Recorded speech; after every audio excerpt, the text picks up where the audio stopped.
Hi, welcome to Plat Chat VALORANT. It's episode 80. Nothing happened this week. Nothing interesting to talk about. So let's not do an episode. Oh, it's going to be so boring. I wish there was some drama to talk about. I wish there was anything. League of Legends. There's drama there. There's some drama in League of Legends right now. Every week you want to start a new show, huh, Avast?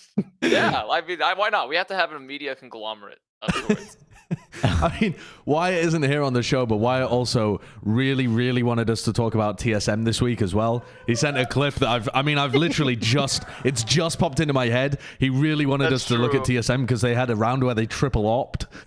This is in the tournament they're playing in, yeah, right? they're in like a tier 2 tournament at the moment for like $2,500. They just beat like Gen.G, but I think they have like a rematch coming up against T1. Should we start by talking that then? About TSM? Yeah. Pull up the TSM. I don't know what this clip is. Okay. But Wyatt said we must watch it. Well, yeah, he said it's a must watch. Yeah, I mean, okay, so just look at the economy. They have a bit of a busted buy, but they have 2 ops, and Waddell's about to play for the orb, so they're going to have 3 operators on defense. And it's 11-10, so they really need this round. Mm-hmm. And they've got 1 op set up here. Torify takes pushed the off drone. with the drone. Anybody to help? Any Sabrosa? repeakers? Why is... Yeah. Okay. The solo Astra Opper alone But it's in okay. showers? They have more operators.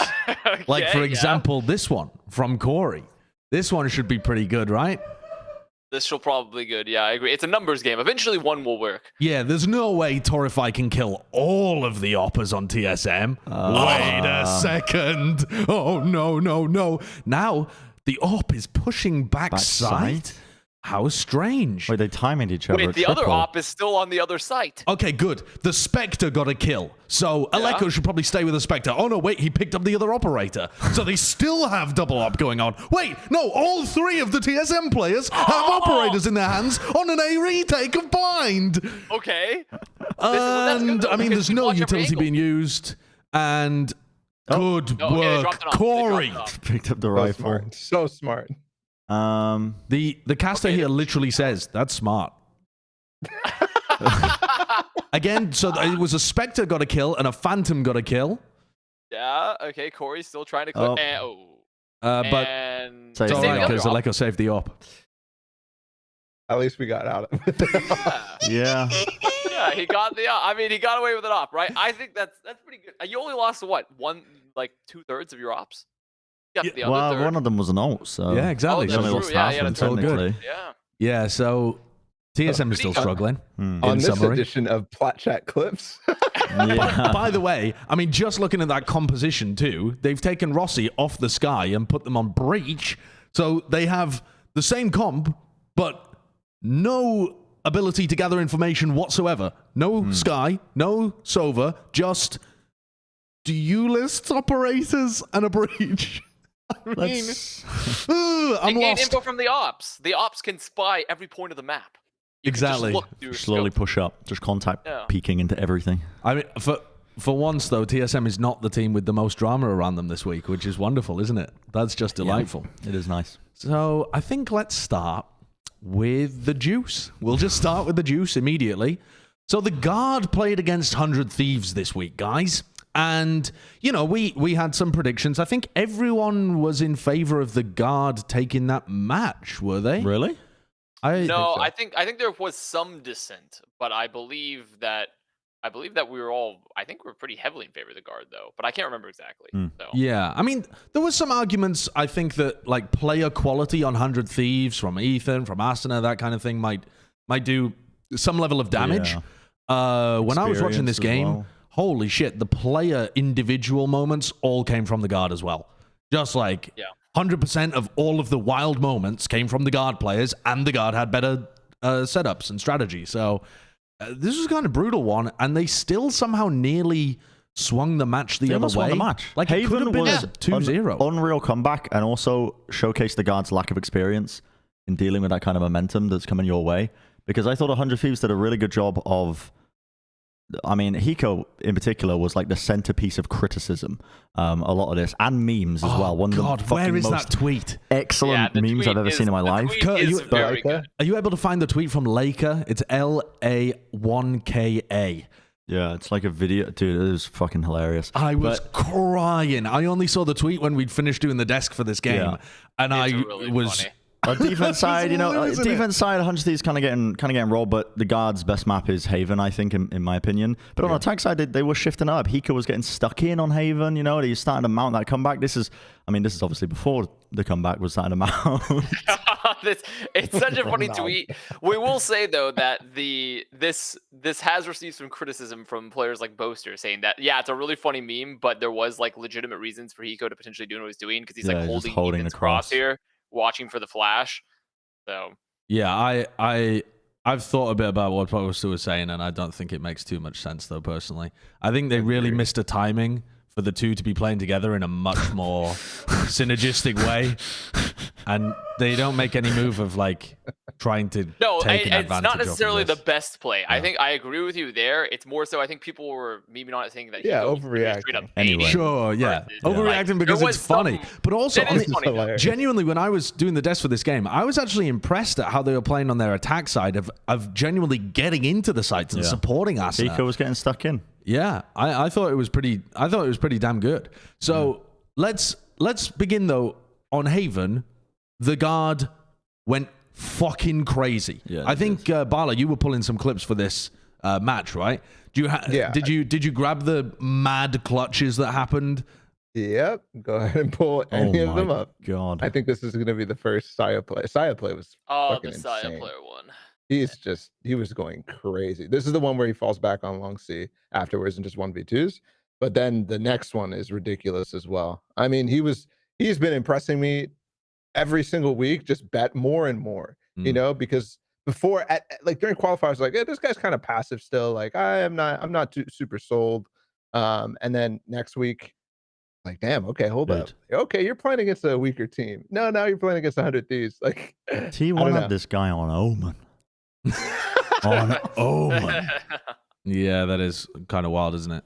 Baby J does a great job in this situation. Catching that timing was nice. Yeah, it is lovely. But then how do you compensate for Saya player? Yeah, I mean, just doesn't quite manage to find the timing on the first peak, and then gave them an inch. By the way, round 2, they nearly threw away their second round by the guard, and Trent had to win a 1v3 from basically the same position that Saya was in there by spamming people down as they peeked him. Trent was having a hell of a game too. He just had so many huge moments like that. Thick nasty. I think he I think I saw some stat where he's currently in the group stages. He's the top 3, one of the top 3 top performing players in terms, and he's not a duelist. He's the only non-duelist player in the top 3 stats. I don't know if it's ADR or ACS. I think it was ADR. ADR. Yeah, the guy is fucking crazy right now. He's second in ADR. Yeah, 171. That's fucking nasty. Wild, isn't it? Absolutely. I mean, they've rolled a lot of their games as well, so the sample size of that, I'm assuming, it's being pulled from the group stage, right? Yeah, I think it's group stages. So, yeah, but also, I mean, this is a situation where the guard kind of fumble. A lot of their attack side was really good, very tactically sound and strategically sound as well. And then they had some instances where they fumbled, and 100 Thieves should have been able to get back in it, and then their players just made crazy plays like this. I mean, that was the craziest one to me. That was way crazier than the other thing. The fact that he just dashed in and got 2 there, that just who does that shit? The micro plays, the adjustments, the intelligence to know that they were picking up the guns. So there'll be a moment where they didn't have their weapons ready, and also the Cypher ult went out, so he's throwing out his hat and might not have his weapon ready, and he just jumped on it off the sound cue. Dash, turn to the left. I mean, obviously the spacing wasn't ideal, but the guy is a very intelligent player, and he's developing nicely on the guard. I think I feel that kind of initiative was so lacking from Saya player's game when he played with T1 though. Yeah, you know how formulaic he used to be, just doing the same thing constantly, just trying to play, I guess, for his team. And it's really cool to see him have the confidence, the freedom within this system to.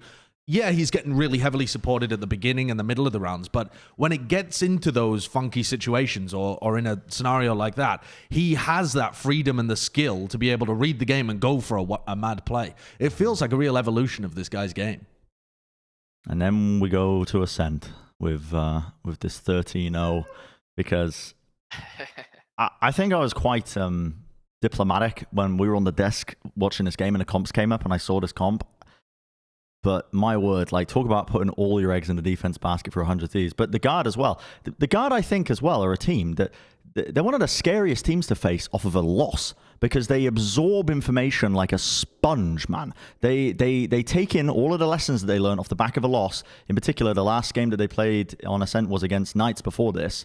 And they just took the Knights comp. And then they started incorporating a lot of the stuff that Ziff does into their own play alongside how they own play. Mainly with the Sage is what I'm talking about with that. And it is kind of mad how quickly they get good. They with rebound a new comp. instantly off of losses. Like a lot of teams, you remember old 100 Thieves where they were talking about how it took them like 3 days to try a new comp and it broke down and they couldn't fix it. And then the Guard are like, well, what the fuck are you guys doing? We can just pick up a comp and be good at it within like a week. Like, are you guys even trying? It feels weird. Like some teams are just able to do this shit so well. And I think it's all to do with the structure that you've set up from the beginning in terms of like having that coach and the players who are really determined and like the focus on understanding the win conditions of the comp and the setups. This round pissed me off. This is them trying to get in and there's no drone, no flash, no nothing. And just eventually they had a dog though. They had one dog. But Ethan should be flashing. Hiko has a drone. Like there's so much no. use. The dog will take care of it. Oh, it made me so mad. Yeah. Also, think, I do want to point out that in the first few rounds of this map, when they're on the attack side, they had some good ideas for this composition, and Sire Player dunked on them. Pistol round, he goes for a couple of peaks and just owns, I think it was like Ethan and then Asuna. And so Sire Player individually won the pistol and the bonus for them to set up a 4-0 lead that, frankly, I don't think 100 Thieves could have done much about because Sire was just on a fucking heater those first really important rounds. I think round 1, he's got like a sheriff and kills a couple of people. And then round 3, he's got a marshal and he kills Baby J and B main and then swings and kills, I think it was Asuna who was trying to path down mid. And I actually like the way that Asuna was using his rendezvous to try and, he was like putting one in tiles and one in pizza. So it gives him this opportunity to take an early fight around mid-market and then maybe back out. And like, he's being well supported, but he just got dunked. It's the lack of explosiveness in the comp. You know what I mean? The thing that a Jett allows you, the ability to break a crosshair placement as you dash into your smoke, you found that they ran out of gas when they're hitting the sights in these scenarios because they need that quick burst to just give them an edge as they're trying to exec in, because otherwise you're just slow playing all over the place. And if you're slow playing into a Sage, it's never ideal. Yeah, also, I think one of the other problems here for 100 Thieves is that their composition requires Ethan to be really supporting Asuna. Like, Asuna doesn't have his own flashes, his own smokes. He doesn't have his own way of being able to take space or escape. And so you saw Ethan playing way further back than he usually would, sending in like these long flashes or dogs or covering the flank. And if you have Ethan and Hiko both playing on the same kind of level, you don't get that 1-2. You don't get that player that's right up at the front, ready to trade or ready to like pop flash themselves into a different direction. It was sluggish. It was fucking brutal. It was brutal. Credit to the Guard, though. But it wasn't overall the worst performance ever I've seen from a roster. You know, like which obviously is going to lead into, I think, some of the other topics. Sure. But like, it wasn't, when you watch this, it wasn't, especially when you see the earlier maps, like they definitely could have won this series like way before they reached Ascent. They could have won Haven. Like, it definitely could have won Haven. They won Split. Like Split. Dude, 100 Thieves were very well prepped on Split, I thought. They had a great answer to the way that Net was playing the Chamber. The way that the guy played Chamber on Split is like setting him up so that he can hold like the extremities on B main or A main or wherever. And they were punishing that so often that they just forced Net to passive op towards the end.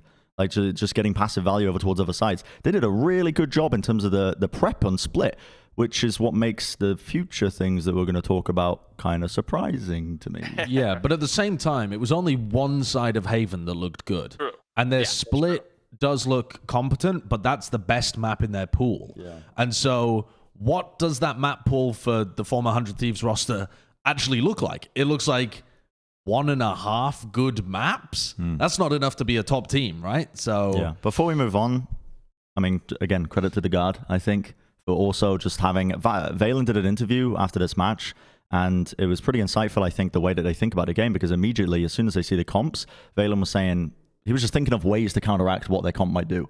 Yeah. Like, that's been drilled into them from what you were talking about with the structure, which just gives me hope for the team even moving forwards. Like, they look good. They're thinking about the game in the right way.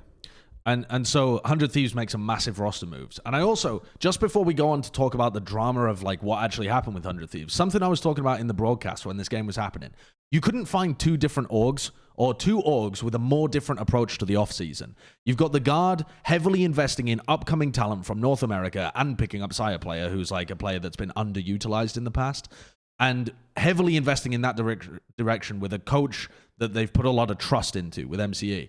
On the other side of things, you've got 100 Thieves who were in a fucking mess in the offseason.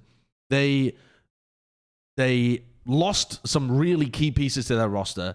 Didn't seem like they have any guidance. As far as I'm aware, this team doesn't have a GM, and their coach had just left, and they'd promoted their like analyst into that position, which I don't mean to talk shit on Jovi, but I don't know whether he was ready for that kind of maelstrom of shit that he responsibility had to thrusted upon you. Yeah, and that wasn't his prior role. So then this team tried to look for importing an IGL rather than trying to go for Cryo and Xander. I don't know why that didn't work. Maybe it was a money thing. Maybe they didn't want to play for 100 Thieves. I don't know. They didn't go for any of the upcoming talent that was available. Instead, they made some really odd pickups that we were questioning from the very beginning, and now have just decided to drop them immediately. It just screams...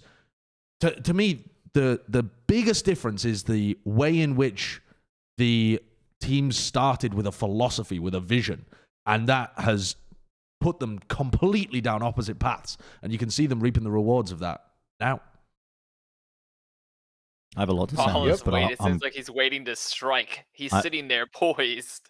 No, you guys have covered it pretty well. That's why I'm not really talking. I mean, throughout the match, I watched it in hindsight, right? I knew, because I was busy all weekend, so I watched the match after knowing that they had made the moves, and to me, I could start to see, like, not really. I mean, I'm thinking in a way that probably isn't necessarily the right way, but I'm looking at, the people who are remaining on the team and how they were playing, and I actually saw, like, on Split, for example, you saw late in that first half on their attack side, they started relying a lot on Ethan selling fakes. And to me, now that I know that Ethan's IGLing, you could start to see like, oh, okay, well, that maybe is him calling these ideas. And then on Ascent, you see him calling the same type of things. And I'm sitting here wondering, oh, okay, so like there's clearly an internal shift no matter what.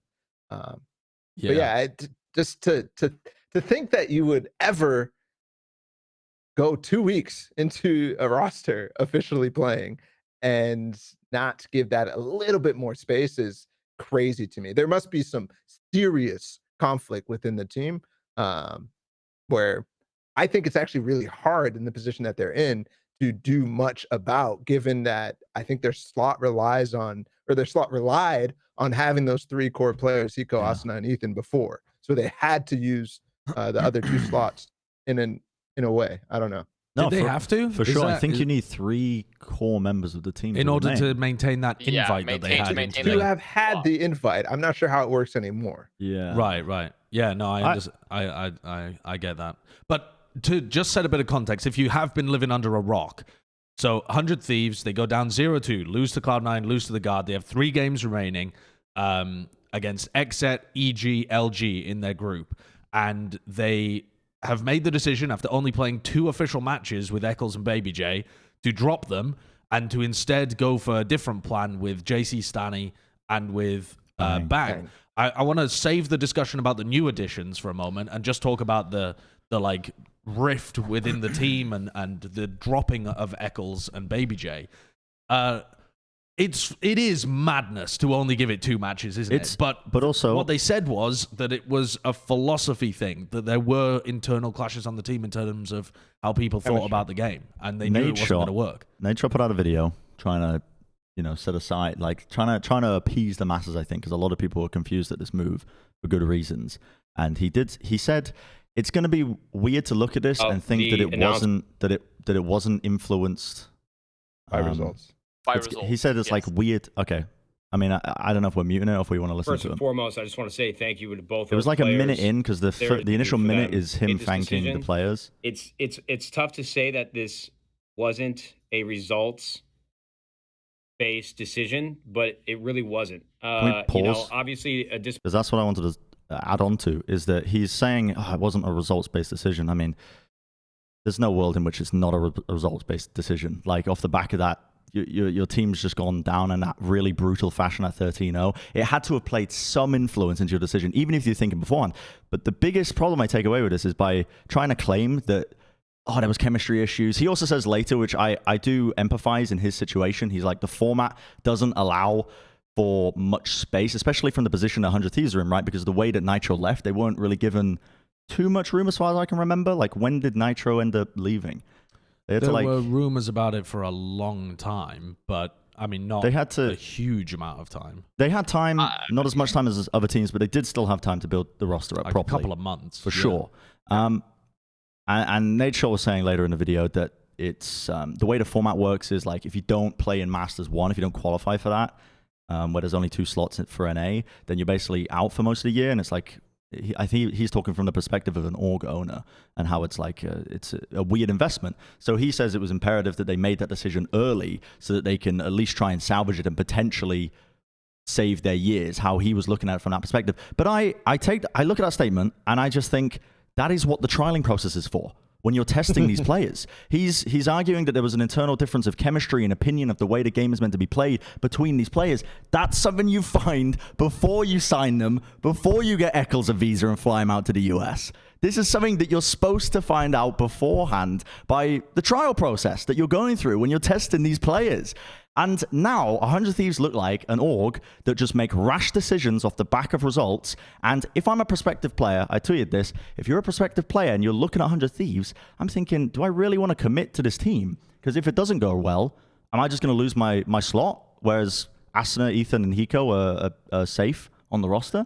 Yeah, there was a tweet saying that Baby J had signed a 3-year contract according to his girlfriend and got cut after 2 weeks. That's insane. So, yeah, I think that's the worst part to me about this. More so than anything else is, like, it's pretty bad that you had a player uproot their life from their home country, come work for you, and then Steele made a tweet, was like, the guy was on a plane longer than he was on the team, essentially, which is like the case. Like, hey, that's pretty bad, but also Nate Shot in that same video also stated how this was a problem that everyone was seeing. Like, everyone could see this coming, right?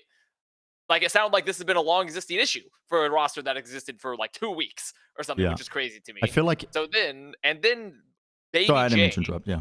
No, it's no worries, Bren. It's just... And then Baby J said, and he was streaming, and of course, you know, we have the Twitch moments where, like, you know, someone's interrogating someone that just got cut, but like, oh, you know, like, where's the clout? What's the content, right?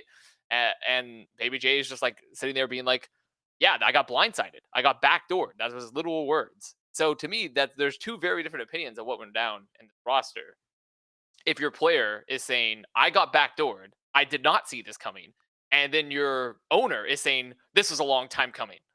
Well, right? Like, I think to me that when I was listening to Eccles streamed for about 2 hours. I listened to it back. There was a period in the middle that got muted because he was playing DMCA music. So, I mean, maybe that was the period with all of the juice in it, but I was listening to the beginning and end of that VOD. And he was talking, he had some really interesting things actually. And he was saying, he was saying that where are some of the things? Okay, so he said that him and Baby J were clashing on certain opinions, and also that he and Ethan were clashing on opinions of how the game should be played as well. Despite the fact that Ethan was like his right-hand man in terms of IGLing and stuff like that, it seemed like the team, that there were different pieces within the team, and it sounds like there was 3 very vocal components, which were Eccles, Ethan, and Baby J, and they each had a different idea of what was going on and what should be the solution. And so if you're Baby J, maybe you're like, well, yeah, some changes probably need to be made, but I'm in the right, so they're going to keep me, right? And then you get cut and you're like, whoa, what the fuck? Like, you thought he was correct? You know what I mean? Where you understand some moves might be made, but you don't think you're going to end up on the chopping block. But isn't that's what you just described as a healthy team environment to me, where there's disagreements on how you should play so that you come up with the best plan. Obviously, like, we don't know what those disagreements actually were and how they were displayed. But to me, that I would want that in my team. I would harness that. Unless there's players that are saying it's my way or the highway. Well, not even that. I think just getting disgruntled with the final say. You know, Right. if you're, let's say you're Ethan in this position, right? And you have been on the team for a long time. You've seen the team at its peak of success. You bring in these two new additions, and they both want to play in a different way, but they both want to play in two different ways. So you have the way that 100 Thieves previously functioned with Ethan and Asuna, and then you have your IGL comes in, and you're like, all right, and then Baby J comes in, and he wants to play something differently, and now you have to juggle all of these pieces. If you don't feel confident about the direction that the conglomerate gets to, then I imagine that becomes, I don't know, something that people had issues with. And then once again, that still leads into this scouting / GMing process, right? Because like and also where's the communication there if some players are still feeling like, I can't believe this happened to me. And the owner is like, this is such a long time coming. And it's like, how is this possibly a long time coming when this roster hasn't even existed for that long? Who even makes like, these decisions? Like 100 what? Thieves, I don't know. 100 Thieves, as far as I'm aware, do not have a person that's a general manager for the team who makes those kind of decisions. I don't know who's been in charge of roster decisions in the past for them. I don't assume it's Jovi. I'm assuming it's the players. I assume they're like core group of players. Like in the Steel instance, that it was the players making the decision. Like when Nitro's giving interviews after LCQ and stuff. So pretty sure they all decided or all said it stated it was the players making this decision. That's how we actually operate. Yeah. I think that's incredibly... obviously it could be different. Yeah. That's a very unhealthy way of running an organization. But that is got a such an old school shit way of running an org. It's even before that, it was not exactly the same, but it was high grounds that 100 Thieves picked up, right? With everyone, but they shoehorned in Hiko. Hiko, one of the, I think the biggest Valorant streamer at the time, and obviously they want to have Hiko be playing in this team, but without any regard as to the team chemistry, what made that team up and coming at the time. It's been clear from the beginning that 100 Thieves as an org don't really think about the structure too much when they've been building their rosters in Valorant, I feel like. And they saw success early, I think, when they gave the players agency, which, you know, was probably going to happen, honestly, in a lot of cases, especially if you're chucking a bag, like at the previous peaks when they had Nitro coming in as well. Yeah, you're probably going to be seeing that success, but ultimately, I don't think it's the future of how you should be building teams in the game. So 100 Thieves are at a bit of a crossroads now where I think that they've got, obviously, Bang and jcStani coming in, which we're talking after this point. And obviously, I think they're just seeing it as like a last hurrah to try and make it to Masters 1, I guess. But if this doesn't work, they need to just look at the whole roster from top to bottom and say, okay, well, we need a fundamentally different approach to how we are going to build this roster. I've got a different hypothetical here for you as well. Just a couple of different questions. First of all, do you think a roster change was needed for 100 Thieves to make playoffs? Do you think that 100 Thieves, with their former roster, if they kept Eccles and Baby J, would they have been able to make playoffs? I think they probably would have only had to beat EGLG and they would have made it through. The talent was there. I think the talent was there for this team, and like to make playoffs. To make playoffs, to make playoffs for sure. The talent was there. I think like they've played some hard matches, you know, and their performances haven't been amazing, but they haven't been like truly atrocious outside of that Ascent map, right? Outside of that Ascent map, I don't feel like anything has been like awful to where you have to be like, this roster needs to be burned to the ground, like Carthage, salt the earth, like it's done, like it's over. Like, no, I think it's gonna be fine. I think it's very reactionary, and also it's weird too because the issue is like, HR's like, we need to win, right? It's like, okay, we're gonna bring in 2 new players that have no background with this team, have not been practicing with this team, and we have to suddenly slot them in and somehow expect they're gonna now do massively better than this roster that's performing, right? Versus just giving it more time. I mean, you say that, and they didn't really do much new with 2 weeks and extra practice time with the old team, anyways. And Bang and jcStani. I mean, again, we're going to talk about that in a sec, but they do have history with Asuna, right? Sure, that's fair, but I mean more so just from the fact of like it's still just weird to me to be like, okay, like this roster's not you have to give a roster some time to breathe. You can't immediately expect every roster to suddenly outperform the next roster. It's not a car; you can't just replace the parts and they're just like, oh, it's going to go faster now. One of the interesting things as well, Eccles was talking on stream about that Ascent composition. And, you know, people were asking him, why did you run that comp? Like, the comp seems like it was a big problem. And he said, Chamber is very, very strong, and we felt like we needed to use it. So we put our Oppa onto the Chamber. And I'm thinking at the time, well, why would you not try your Sentinel player on the Chamber? Why not have Baby J play Chamber? But I mean, he never even discussed that as a possibility. He said they started with Ethan playing Chamber and struggled because they didn't have flashes. Then they suggested Ethan move to KO, and Ethan didn't want to do that because he felt more comfortable on Sky.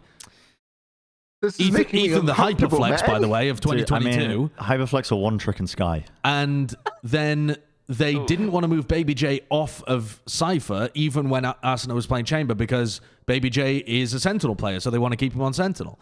This, to me, implies like a lot of the North American teams have just got the entire wrong idea about Chamber. Like, this character is not upping character. This character is so much more than just, he gets an up for free every fucking 6 rounds.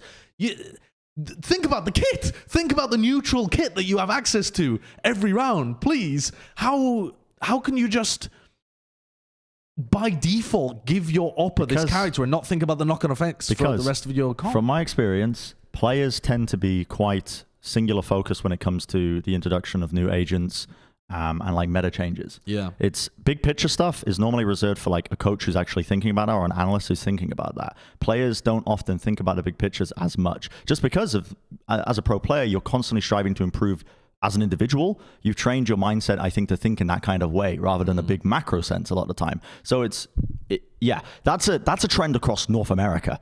I feel like a lot of North American teams are just using Chamber without really thinking about how they want to use all of the kit. Yeah. So after all that, Hiko and Asuna are the most flexible players on the team. Yep. I mean, how wild is that? And so also, the other thing that got mentioned here is that Eccles said the original plan for 100 Thieves when he first joined was to have Hiko play the Sentinel role and to then and then that would open up either a flex or a Sova spot, but they couldn't find a player to fill that spot.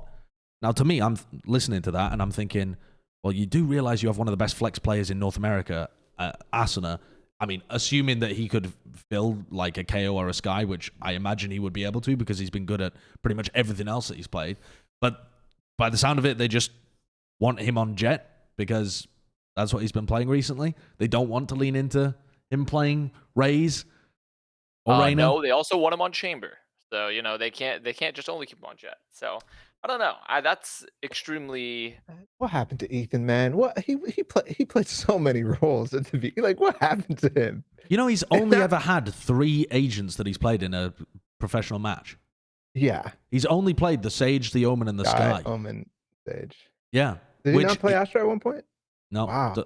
No. Jesus. So that he really isn't, or at least hasn't demonstrated flexibility. And so I think it makes sense now to transition into. That during that time, that was fast. That switch was within 2 months, all those different agents. So I don't think that that's true. Although there was a point in time where I guess every single like qualifier, he would come out with a new agent. He was just one tricking Sage for 2 weeks, and then one tricking Sky, and then and but going also, back and forth between Omen. If you actually compare that to players who've been around as long as Ethan, or for some people a little bit longer, most of them have a lot more agents than that they've played. They don't just have these 3 in their arsenal. So even though it was like, holy shit, this guy's got a lot to give at the beginning, it's not developed at that same level that people were extrapolating from at all. And he is now going to be moving role. So 100 Thieves announced that they're bringing in Bang and jcStani. So let's have a conversation about that. But before we even discuss those additions, I want to talk about the role changes. Because Hiko is moving to Sentinel. Ethan is picking up IGL and moving to Sova. And then they've got Bang coming in as Flex and jcStani coming in as Smokes. So before you even consider those 2 new additions, what do you think about the role changes? Maybe let's start with Ethan because we were just talking about it. Balla, how do you feel about Ethan moving to Sova and playing Sova IGL for this team?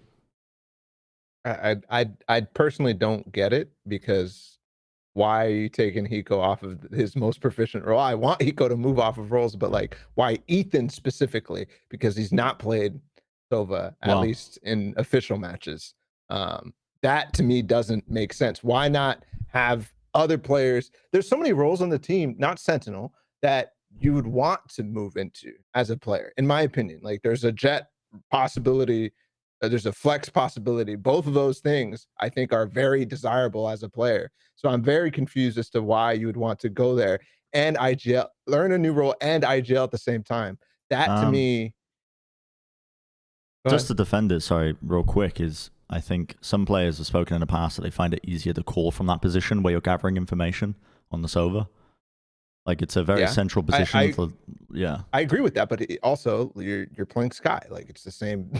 You're also gathering information, right? I don't personally. I don't think that you should lock yourself to specific roles because you're going to IGL. I don't think that makes any sense because you're going to limit yourself. You're going to limit others because of your role, rather than just learn how to IGL in the role that you are most comfortable with and the team needs you in the most. To me, that makes the most sense.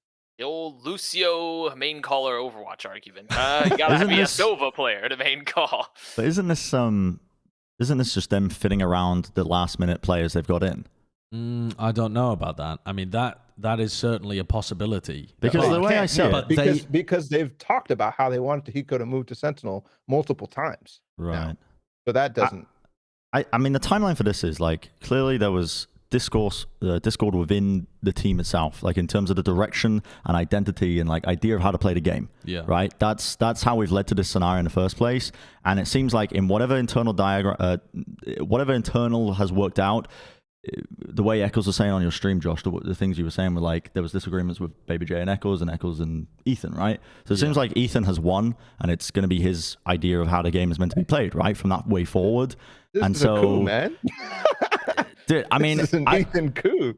I'm not saying. Listen, I'm not saying it's the right way to go about it, but at the end of the day, you're going to have more success if you get everybody on the same page of playing a particular play style and way to play the game, compared to having disagreements or not having confidence in your IGL's calls or whatever.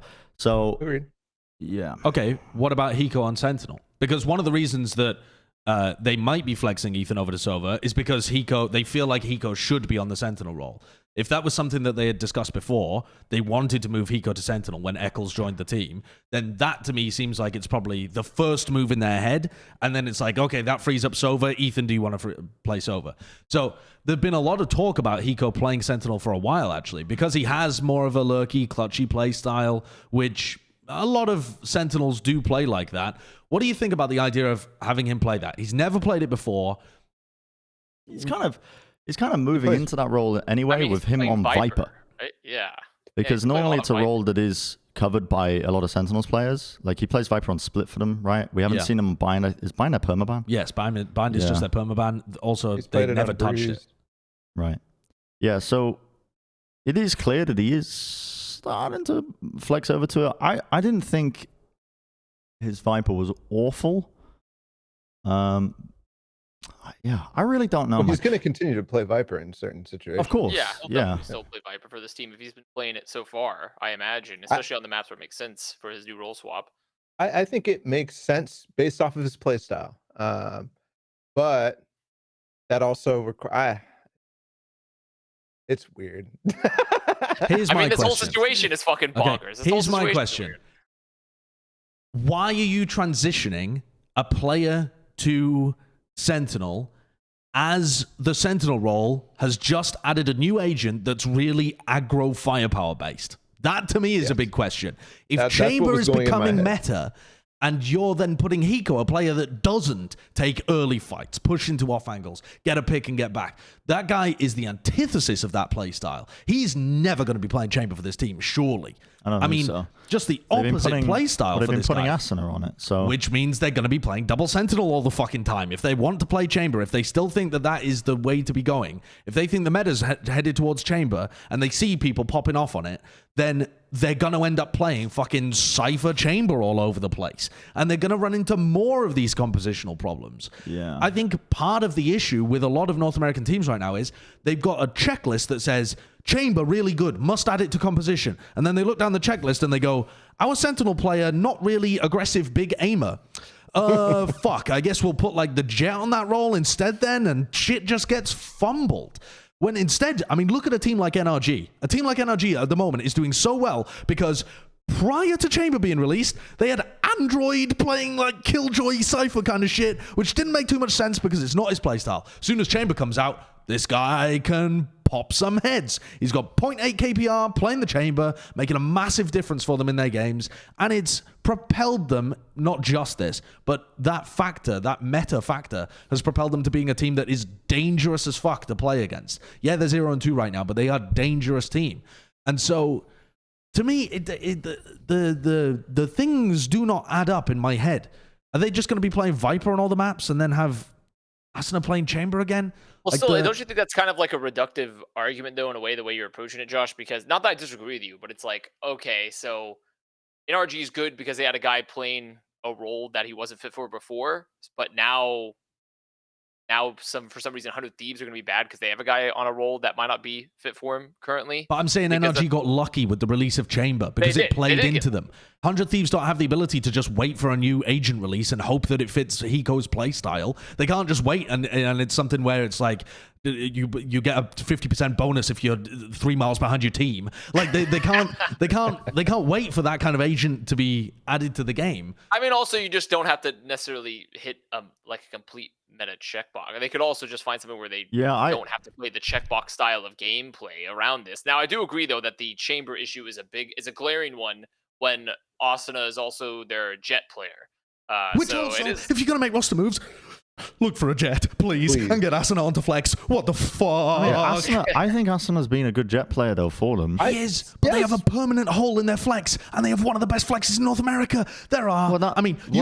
You could just scrape muck out of the tier 2 scene, and you'll find a Jett every now and then. You could not find a flex player that's better than Asuna, but you can find a Jett player that's better than Asuna, and there have been Jett players that have outplayed Asuna that came up from the tier 2 scene recently. Sire player just had a fucking bonkers game against you guys. You've also just on the other side of things got like Cryo, who these guys had access to maybe pick up in the off season, and they just keep shoving Asuna into the role of Jett, where he is a great Jett, but he is an elite flex. But the question is, can Bang and jcStani save 100 Thieves? Go on. So I will say this. I think jcStani is a very intelligent player. I think I've always rated him as a player. And I think it does bode well for that he's in this environment. I think Bang as well has proven himself in recent times with some of his recent games that this guy's got what it takes to really just hang with the big guys, you know. And I can't quite recall his agent pool as well in terms of what he plays. Bang. Oh, Bang. Bang's played a fuck ton of stuff. He plays a ton of different shit, right? He plays with, is right. When he was playing with TSM, he was playing Reyna Astra. He's very flexible, which I think is good because it doesn't matter if. This is my fucking head canon right now of 100 Thieves, which is like Ethan has won the internal Game of Thrones politics, and he is going to be leading the team his way, and he's maneuvered Hiko into the center. Yes, Hiko, you want to play Sentinel? Now I can take this over. You know what I mean? But you've got Bang. You're saying like Asuna is one of the best flex players ever, but I think Asuna has been working on his Jett a fuck ton, and he's looked really good on his Jett recently. And if you have a player like Bang who's an up-and-coming flex player as well, who's going to be playing alongside him, that bodes well in my mind as well. The big question marks, as we were saying earlier, comes down to Hiko and Ethan, and how are they going to be adjusting to the new roles, and if they're dead set on playing Chamber, and how the hell that's going to work. But in terms of these new additions, I got no complaints, and I think that there's a world in which this does actually work out for them. They make playoffs, but the worst thing that could happen off the back of this is that they add these players, they make playoffs, they go deep into playoffs, they don't make Masters 1, and they get just enough good results that they still continue to operate with the same poor concept of structure that is required, I think, in terms of just the foundation of building a good Valorant team. And that's a risk, I think, they might run into, possibly. It could end up happening because there's no way to predict how this move is going to work. Like, they could just come out and absolutely start slapping, especially because I think their upcoming matches, 100 Thieves upcoming matches, I think are the easiest teams in the groups, right? It's EG, I think it's LG. EG, Exet, then LG. I think Exet are the last team they played. No. Oh, no, this is... Oh, sorry. Okay, LG, Exet. LG, Exet, EG. Okay. So... And we'll get to see them play against Malorium. Yeah. Wow. That'll be good. I mean, that will be Well, actually, this is as you're they're watching playing this the entire episode. thing. Yeah. What, sorry? they're playing an entire tournament here in the next month. Yeah. Oh yeah, Yeah. the Knights thing. Yeah. But Well, I mean, that is going think- to be good practice for them. And Hiko said that they're going to an emergency boot camp. Like, brr, brr, brr, What does that mean? pull the boys in, pull them in. It was like the Among Us alarm Yes. imposter. Fucking Yeah. hit the red sound. button, emergency meeting. meeting. Everyone comes to the 100 Thieves Cash App compound. Just fucking Cash App flying out of every window. No, Look, they all go to Totino's pizza roll room. That's where they go there in the Cash App compound. I mean, actually, they've just got Bang and jcStani on like last minute flights, desperately trying to get their shit together before. Yeah. Well, because essentially this upcoming match is the. I mean, we will talk about it later, but it is. LG defines whether they make playoffs. Yep.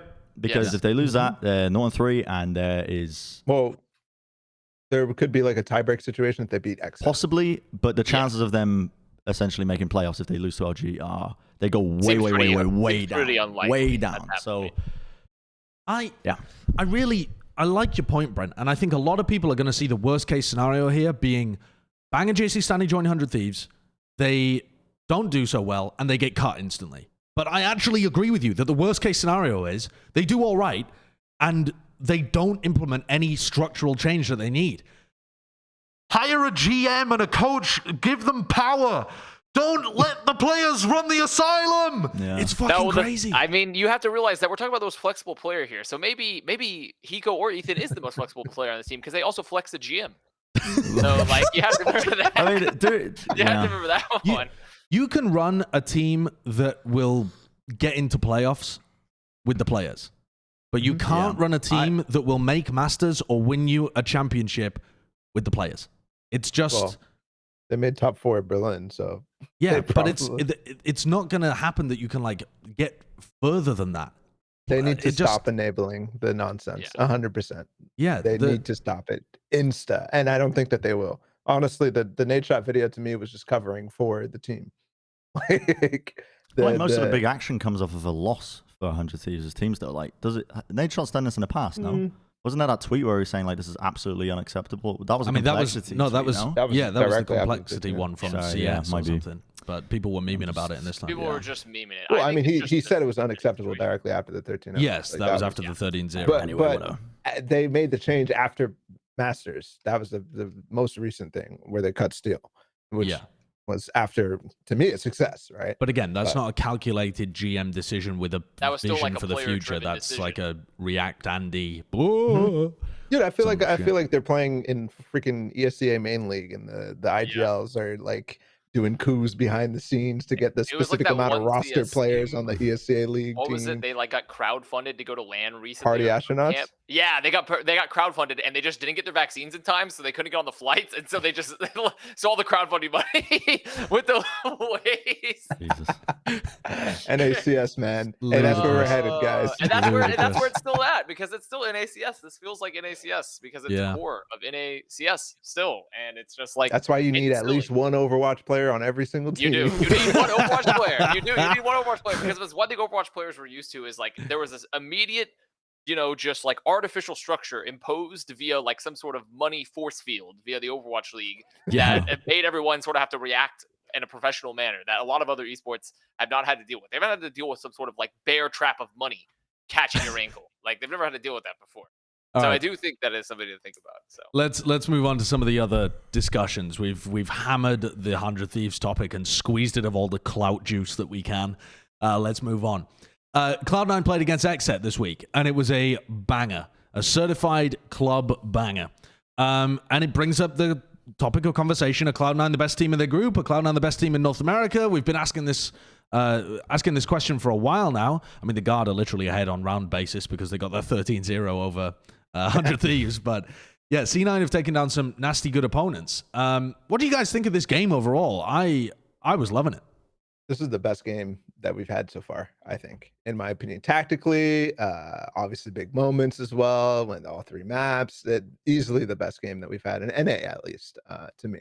To start off on binds, I was crazy impressed. The only team that has successfully implemented the chamber on bind in NA. Everybody else who's actually doing a good job with the chamber in NA, like NRG, just not playing bind, Well, So It's interesting you say that though, Balla, because they literally lost every attack round though, and I felt like the Chamber was pretty instrumental to that too.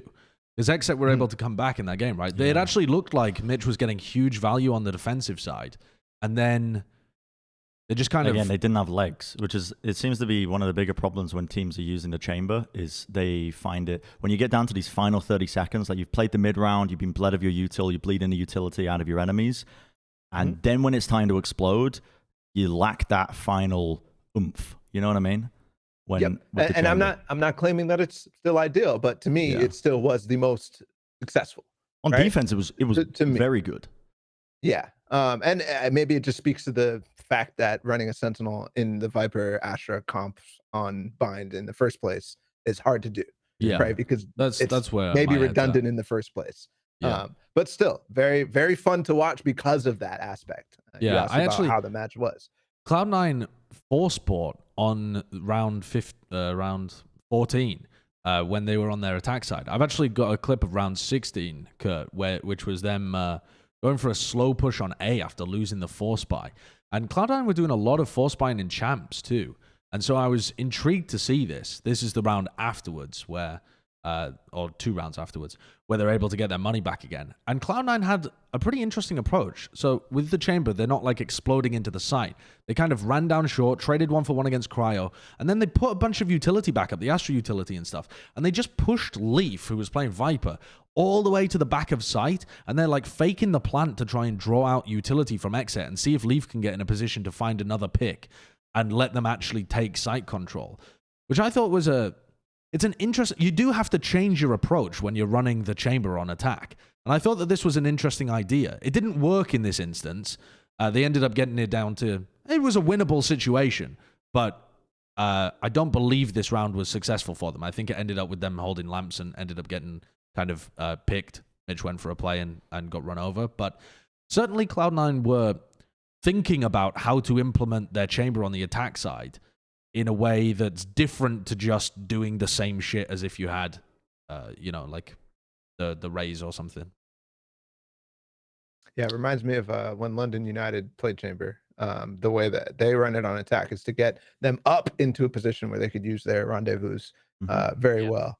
And yeah, that was just very fun to watch. And I think on the actual topic, like, to me, Cloud9 has the best mid-rounding, and this game showed that they're either top 2, but honestly, just like on a like how much I enjoy watching this team and how much I think they are good. I think they are the best team in NA right now, hands down. The way that they're treating every team differently, the way that they actually have flexibility within their players, the way that they actually have ideas that they're working with that aren't just, very, very bare bones, not really tried out, not experimented with, not fleshed out in the entire way. Like, yeah, I think for sure. I don't know if I'm going to go that high myself. Actually, Bren, you go first. I mean, I don't mean to interrupt about. Look, Connor, I've been fucking people talking this entire time. I've been going off about, especially the 100 Thieves topic. I think that was 33 minutes of me talking. Well, you have a lot to say. You're in your blue jacket. That's like, you're in your blue hoodie. You got a lot to say. You're bright looking today. You're like a peacock. So I don't know. I was just gonna say that I don't know if I could definitively say myself if I think C9 is the best team, but it's clear that they're currently competing for that spot in North America, like 100%, and which already we had talked about. But I don't know. I really like the guard hits all my fucking like bat chest boxes is the problem. So like they hit every single one of the boxes that make me immediately pogfish like bat chests because of how they've built this roster and the players and the quality of the players in the roster and the structure. While C9 though, I think it's hard to deny when you look at how they played mid rounds, like you talked about, and also just their player quality is really, really high. But I'm not convinced they're necessarily the best yet. But I do love watching this team, and I felt like this was the best, definitely the best match we've seen yet in North America. But it, doesn't hold a candle to EMEA. I know we got London United versus Big, so you got some big stuff going on over there. I do like it. That's a headshot with a shock dart. One of the things that I was interested watching this week with Cloud9 playing against probably the stiffest opposition in the group, although the guard might have something to say about that, is that Cloud9's defensive sides, to me, have never been in question this year. They have looked elite. They're easily, in my opinion, the best defense-sided team. But their attacks, I mean, on Bind, they don't get anything done. They really struggled on the attack side against 100 Thieves on Split as well, although obviously that is Split. And then Breeze was a weird one. And I actually got some confidence in Cloud9's attempt on Breeze attack. Xset have got quite a difficult comp to play Breeze into. They play the double controller. And I've got, Kurt, there's a round 5 on Breeze. So you've already had your pistol, your bonus, that kind of stuff, and you're really getting into the meat and potatoes over here. So there's like a recon dart, a cheeky recon from Zeta. He goes for this Sova ult play into A. And what I wanted to draw your attention to is the positioning of Mitch and Leaf, because they played this attack side really weirdly. Normally on Breeze, you'll see some really straight up, like, ape-level gameplay where it's just, let's go into A or let's go into B, and there's some teams don't really do too much else. Whereas here, you've got kind of a fake push into A off the back of the Sova drone, and Leaf takes this position.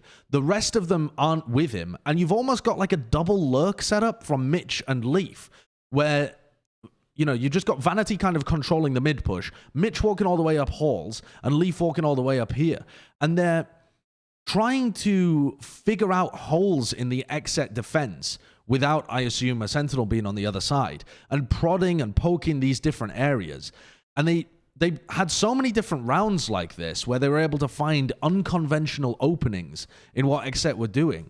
And it left Xset's head spinning, I think, so that even when Cloud9 went for some more default pushes, they found the sites themselves to be much more open because Xset had to allocate like 2 people to watching halls or 2 people in mid or something like that, that made the Zug gameplay much easier towards the end. They had like a round 7 where Leaf literally just sprinted up halls, and people heard that, adjusted to it, and just let the whole of his team walk into A main and just Viper's Pit, which, again, like Leaf was literally just running down halls at the beginning of the round because he thought he could get away with that. I don't even think you need to show it, honestly, Kurt, but round 11 was a good one too, where they just go for a fast hit on B, but you can see all the defensive positions of Xset are not actually deep in the B site because they have been fucking around in mid and halls for so long that they don't actually have anybody able to anchor this position other than Arten. And Cloud9, Xset went for almost the exact same exec on their approach, but they hadn't done the same level of conditioning earlier on, and so they weren't able to have as much success with the hit. But I think Cloud9 are really thinking about how to not just push and pull rotates in that round, but how it's going to impact the rest of the half too, which I think is indicative of a higher level of intelligence. Yeah. They are dolphin intelligence compared to lesser apes. I definitely agree. I mean, I'm not some. Why do you not? Okay. Well, I like Cloud9 a lot. I like Cloud9 a lot for reasons that you and Balla have already brought up. But as well as that, it's the ability to learn off of what your mistakes from previous compositions and not getting tunnel visioned onto certain aspects. Like all these teams in North America saying, God, Chamber's so good, we really want to play it. Well, their previous comp on Breeze had Mitch on Chamber, and it wasn't finding the same value, whereas Mitch in this Breeze map, my God, the amount of value he was having was insane. I mean, this round is really cool. The passive cams that he was getting this mid-round information was honestly a bit of a difference maker in terms of how they were moving around the map, and you could tell how it influenced Vanity's calling, because it was a really cool like kind of battle that was occurring essentially in the first half where Cloud9 realized on the attack side, they don't have a Sentinel. It's going to be hard for them to kind of lock down that horse control, and they were pulling bodies, like just the bodies over towards it, like you were saying, Josh. And it's that recognizing of what went wrong in a previous map and adjusting to it. But also, I just feel like Cloud9 are a team that they're always going to have respect for their opponents that they play against. Of course, you can have respect for Xset, because Xset are probably the other best team in this group. But they're not a team that I would expect to let their foot off the gas against. I think they play EG next. You know what I mean? Like, they're always going to go into it with a drive to improve, learning off of their mistakes, and they look like just a rock-solid team. And on top of that, another thing I really liked, even though it didn't kind of work for them, was the fact that Leaf is just willing sometimes to give up that star Jett role and play things like the Viper, which is kind of weird. He genuinely doesn't like Jett. Maybe he doesn't like Jett, possibly, I don't know. But I think that willingness to remove the kind of step away from the ego role says a lot about him as a player and how he wants to work in a team environment. He wants to do the best thing for the team. And if it means he moves away from that role, then that's the case. I really like it. I think it's very telling of the just identity and the kind of methodology that Cloud9 go about with their decision making. It genuinely feels like every single player on the team wants to enable every single other player on the team as best as they can to reach the levels that they know. Like, dude, they have 3 players who at any time could just pop off, like absolutely pop off and look like one of the best players in NA. You know, Zeppa has done it multiple times. Leaf, obviously, everybody remembers him against Team Liquid, and then Mitch as well, who is severely underrated. It's just consistently they're coming up with things on the fly. They're setting up things, utility combos, just like you saw right there with Zeta and Vanity's Molly to get a triple kill with the Hunter's Fury. I mean, there's so many situations like that where you're just like, okay, nobody else is doing this with as many different people on the team than Cloud9. When Vanity gets that, they might have a Whimsy buff too, Josh. I'm just going to put that out there on top of everything we've talked about. I think C9 also might be the next holder of the Joyous Whimsy power.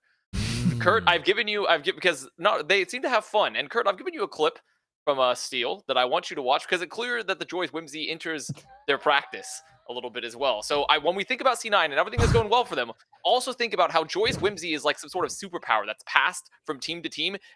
X10 may be dead, but the Joyous Whimsy still lives. It still lives. Kurt, give the clip.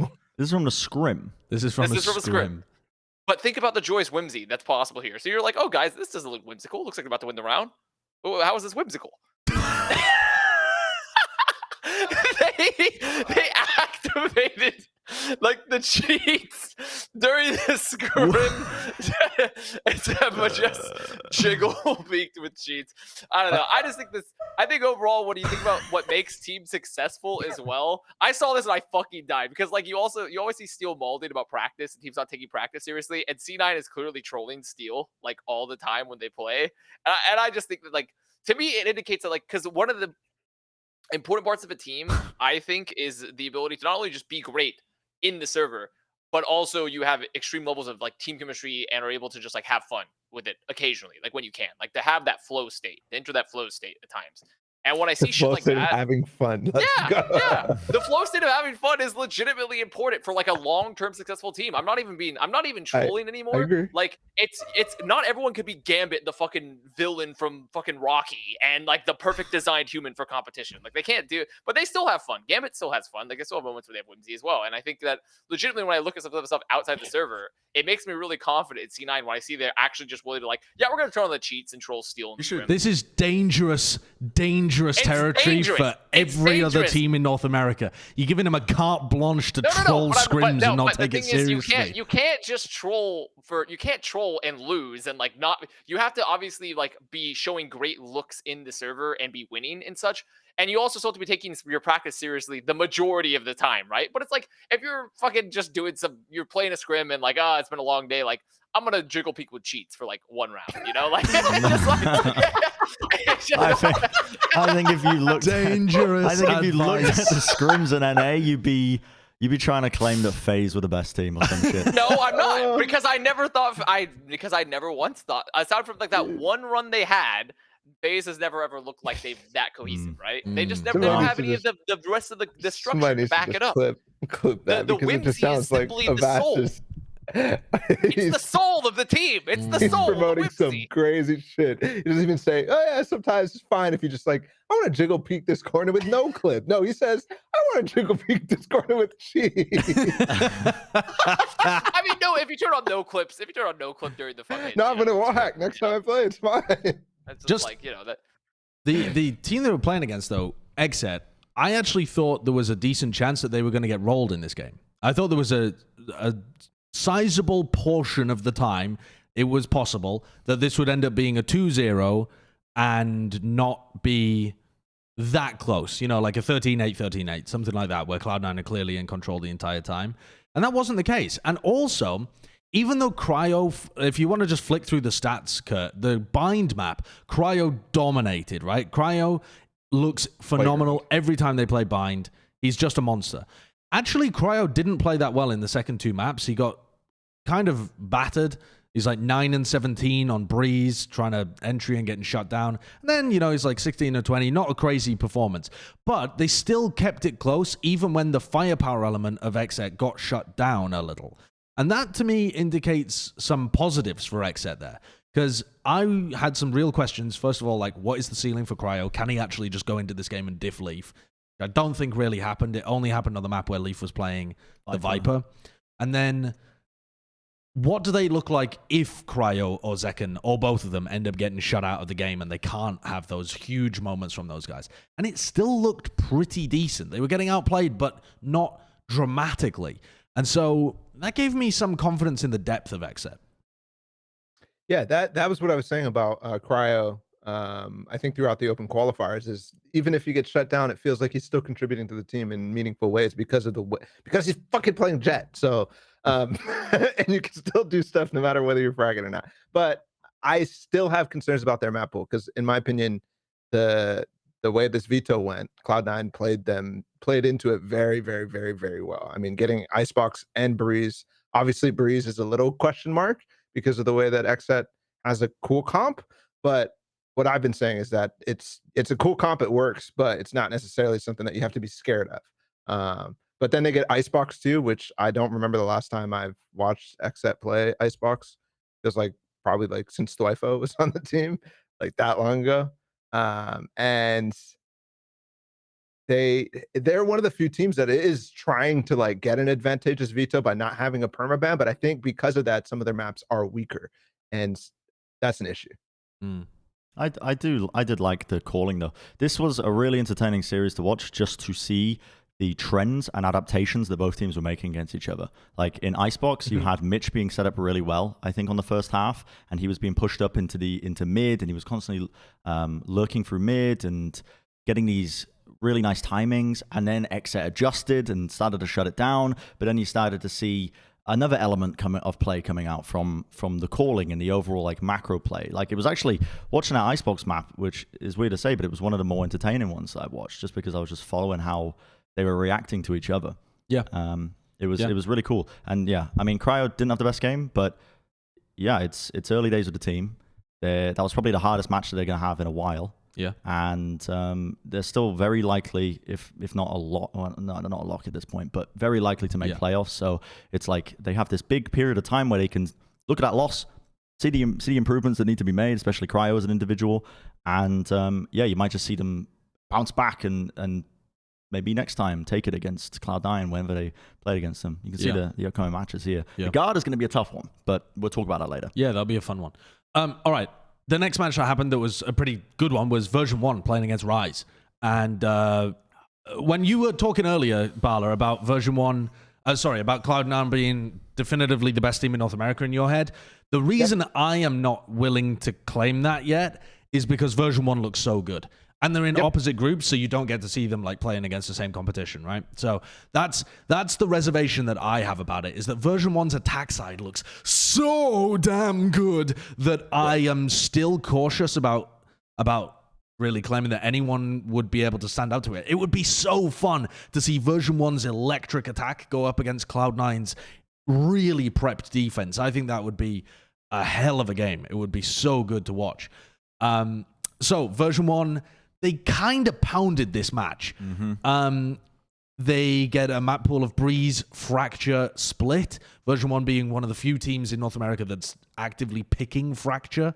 And then managed to get out there on Rise as well and batter some heads in. What were your takeaways from this game? I think they worked these guys like pizza. They gave them the Papa Giuseppe special. Essentially, they rolled Rise. And I didn't even think Rise played super poorly necessarily. But like you see here, like there were some clips I gathered, like this is some crazy shit here. Like this is the pistol round, and they bust out here from caves, and then they just like take such an aggressive hit here on site.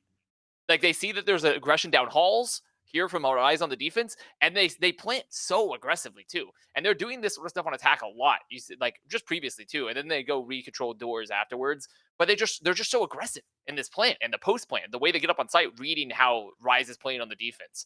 And I love seeing it like this because it's all about just how good their attack looks right now, because they are just doing things, and the way they work the map is way better than so many other teams in North America, especially on attack. And it's nice to watch. Like they honestly just kind of outclass Rise throughout map control, like the reads, the rotates, the entire time. And they still like had some good like individual pop-up moments for sure, but it just felt like an absolute team difference here. Like most of the time, it really felt like they were a different level. And they also did some other cool shit where like they would just like control halls, and they're like, oh, let's burst out from doors, and they have no doors control, and they would just do stuff like this. And once again, what are we doing? Oh, we're getting aggressive as fuck on the back of site here. Like, and they were just, as soon as the retake is coming out here, knife ready, let's cancel drone. Here it comes. Drone, mod check. Waiting for drone. Oh, drone, no drone, because knife, it's gone. Like it's so dumb. Like, well, it's not dumb. It's rather, it's so strong, and like they play it so well and at a tempo that not very many other teams can deal with. And Rise certainly could not deal with this tempo. Like they, and the map control here. They just the tempo is a massive component, right? It's the game has slowed down a lot since the addition of Astra. And yet, I mean, we're watching Breeze there, but version 1, even when they're playing into, you know, I mean, even when they were playing against Knights Ascent comp that has Sage, Astra, Killjoy, they're still just into the site and destroy everybody. They're like, they play and make decisions and trust each other at such a tempo that other people just cannot keep up at the moment. And when I'm watching it, I'm kind of, my mind's getting boggled because I haven't seen another team play at this speed this successfully. It doesn't, I mean, theoretically, there's so many things that they have to avoid when they're running into sites at this kind of pace or taking map control this quickly. But they seem to be pretty expert at finding the timings around stuff. They're also just incredibly drilled. I mean, there's a bad clip, an example to show of them just getting sprayed down by Superman holding the one and done. But even still, like part of that just comes down to utmost confidence in the ability to trade for one another and play off of each other's utility. I love the way V1 play, man. I really do. They're fantastic because they're just not scared to take fights. It's not like they're playing passive, but they're happy to work off of each other. They're happy to give up an individualistic moment to combo a bit of util, for Zelsis to chuck a flash over, for Whippy to swing off of backside. It's those little moments that show that version 1 have utmost trust in one another, and then you have moments like this, like they can still pull out fucking rounds like this. This was insane, man. Just insane. And then the crazy part too is that he heard the footsteps, ults, and then backs, right? Knowing that, and then repositions. Like he makes sure, like, okay, if it was gonna keep pushing him, like don't even bother taking the duel, because it doesn't matter if he dies there. He just bought enough time that they win the round anyways. Like they just win the round anyways. He didn't even have to take the duel there. It was so smart to just ult and back and rotate.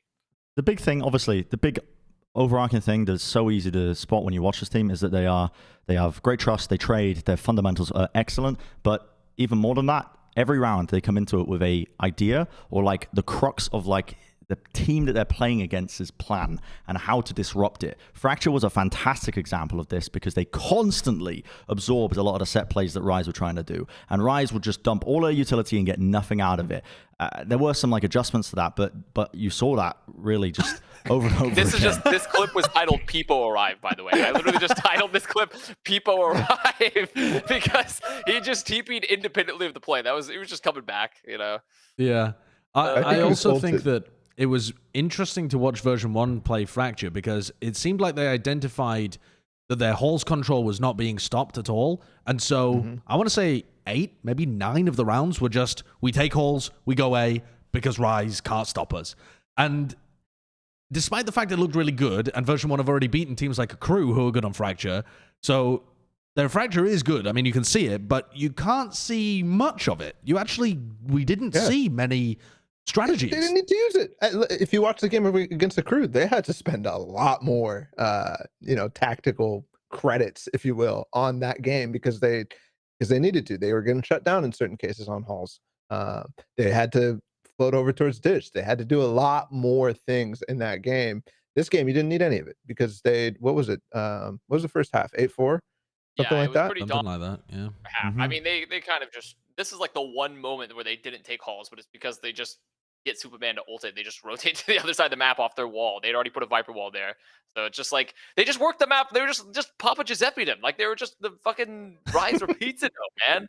Like, they actually got worked so hard, but it was really, really well done. Like, I loved what they were doing. And Balla, you called it out on cast here too, because you were casting this match, by the way. Balla, he was casting, guys.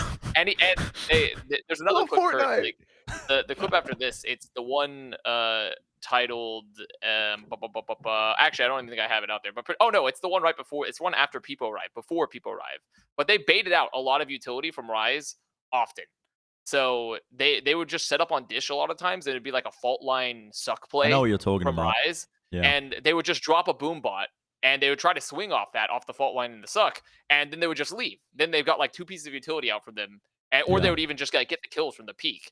Like, they would just work the fuck out of Rise. I mean, they played the Penny on Penny went crazy. This by the way, one, 29 kills, This one, 11. yeah. This is the boom bot, but so many times in halls, Rise is trying to do basically the same thing, right? Where they have something they're playing off audio, something like that, where they're queuing a fault line and a suck at the same time. In that case, there. Yeah, exactly. Sometimes they have a camera or whatever it might be, maybe in the older comp. But either way, like, Penny was consistently just walking up with a rendezvous and making noise, waiting for the utility to be spent, and just TPing away. And everybody else would be far enough away, and then they just walk back into the space. And Rise would be like, "What the fuck? You guys aren't stunned or flashed?" And it's just free. So many moments like that in this game. Yeah. I feel very confident about version 1. I think it's going to be awesome to see them going up against the other top teams in their group as well. People arrive. Yeah, he was ulted. He was ulted by the way. Balla, you're right. He was hit by the Rolling Thunder, but it's like he was just like, it was just it was funny perfect timing. It was no reason for him to TP back there. He was just feeling pressured, and he showed up. One of the other teams that's at the top of Group B, though, is Sentinels. I mean, in terms of, they have won the games in front of them. They beat NRG, they beat Knights. They are technically undefeated, but I don't feel about them in the same way that I feel about version 1 or Cloud9 or Exet or Guard or any of those teams. I mean, Sentinels to me still have a long way to go. What were your quick takeaways from this game against Knights? They opted into Ascent and lost it against, I do think it's an impressive composition, but it's one that they had a lot of opportunity to prepare against, and they end up losing in OT. The halves were extremely even, but they just couldn't get it done. Oh, and they had Sick playing KO here as well, which is a comp that they've tried in the past. They played it against Rise a long time ago and lost like 13-7, something like that, before Rise were really like a top team. So what do you think about this? What do you think about Sentinels here? Was it enough of a statement to give confidence back? The later maps. I mean, Ascent was a bit of a bad look, but I think Ascent is one of Knight's best maps. So yeah, definitely is. It's whatever. Like, they did really well on the other maps. I think they started to warm up again. Sentinels are still warming up. You know what I mean? They strike me as the kind of team that, what I said earlier about like Cloud9, where they'll go into each match preparing for their opponent and respecting them. You know, they might show, you know, Connor was saying he likes the little bit of whimsy in the scrims maybe, but Sentinels strike me as a kind of, you know, a little bit of whimsy dashed in at all times. So sometimes I think that is a bit of a holdback, but yeah, I mean, out of all the teams in this group, Sentinels are not at the top of their group in my mind, and I don't think they're second in their group right now. Where would you have them? I'm going to push you on that since you're talking about numbers. Well, they got Sen, OpTic, version 1, Knights, and who's the last team? Is that the last team? Rise? Yeah. I would have them at third. Behind what? Version Behind 1 OpTic. and then version 1 OpTic? Mm-hmm. Yeah. So I think that they're still heating up. They're still warming up. I think the match next week that we're going to go into detail about and talk about probably will be where I finally get my answers. Like, will that be the thing that pushes Sentinels to actually now start looking like they're taking teams seriously and not making as many mistakes? I think that this game was enough for me to say that Sentinels is not They're not coasting anymore, which I think was the criticism that was correct for the majority of the end of the year last time, and even into the first week of this one. But what I saw was a return to some old, not necessarily strats, but just feeling in terms of how reactive they can be, how they can read the map, and how the opponents are playing. Even like individual level from Dapper, also bringing in cooler new things with KO.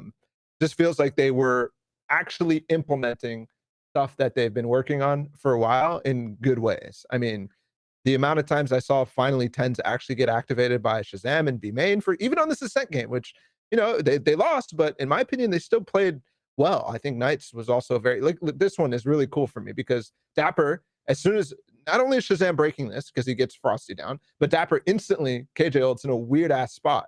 And Knights has a great reaction. And to me, this speaks about both how good Sentinels is starting to play. I think they go a little way too ape crazy trying to retake fast, but Knights also reacts very, very. No, this is the different. This is a different round. This is when they actually don't fall back into A main. But either way, these types of things are showing me that Sentinels is not just falling back and doing the same old over and over and over. And even like from week one, in their opening game, the mistakes that Sick was making, for example, like hot flashing for himself and not really pushing through the smoke and dying, stuff like that, it just wasn't happening anymore. He was falling back in instances, using his utility well before ending up actually committing to fights. I thought it was clean from Sentinels, and I expect it to continue to become even cleaner. I got a different read when I was watching this game. I was not impressed at all at the KO usage on this map. It felt like, to me, it felt like Sick was just using it like he was a Phoenix or something. I could feel his brain overheating in real time while I was watching it. They had him holding catwalk, and he went for multiple times where he was just like walking inside the smoke and trying to flash out into mid, and it's not coordinated with other people. And you know, like the pretty classic, like holding around CT, flashing, trying to help the B site anchors, like that kind of stuff. He was just never in position to really help and do that because he's playing a pushed up position on the other side of the map instead.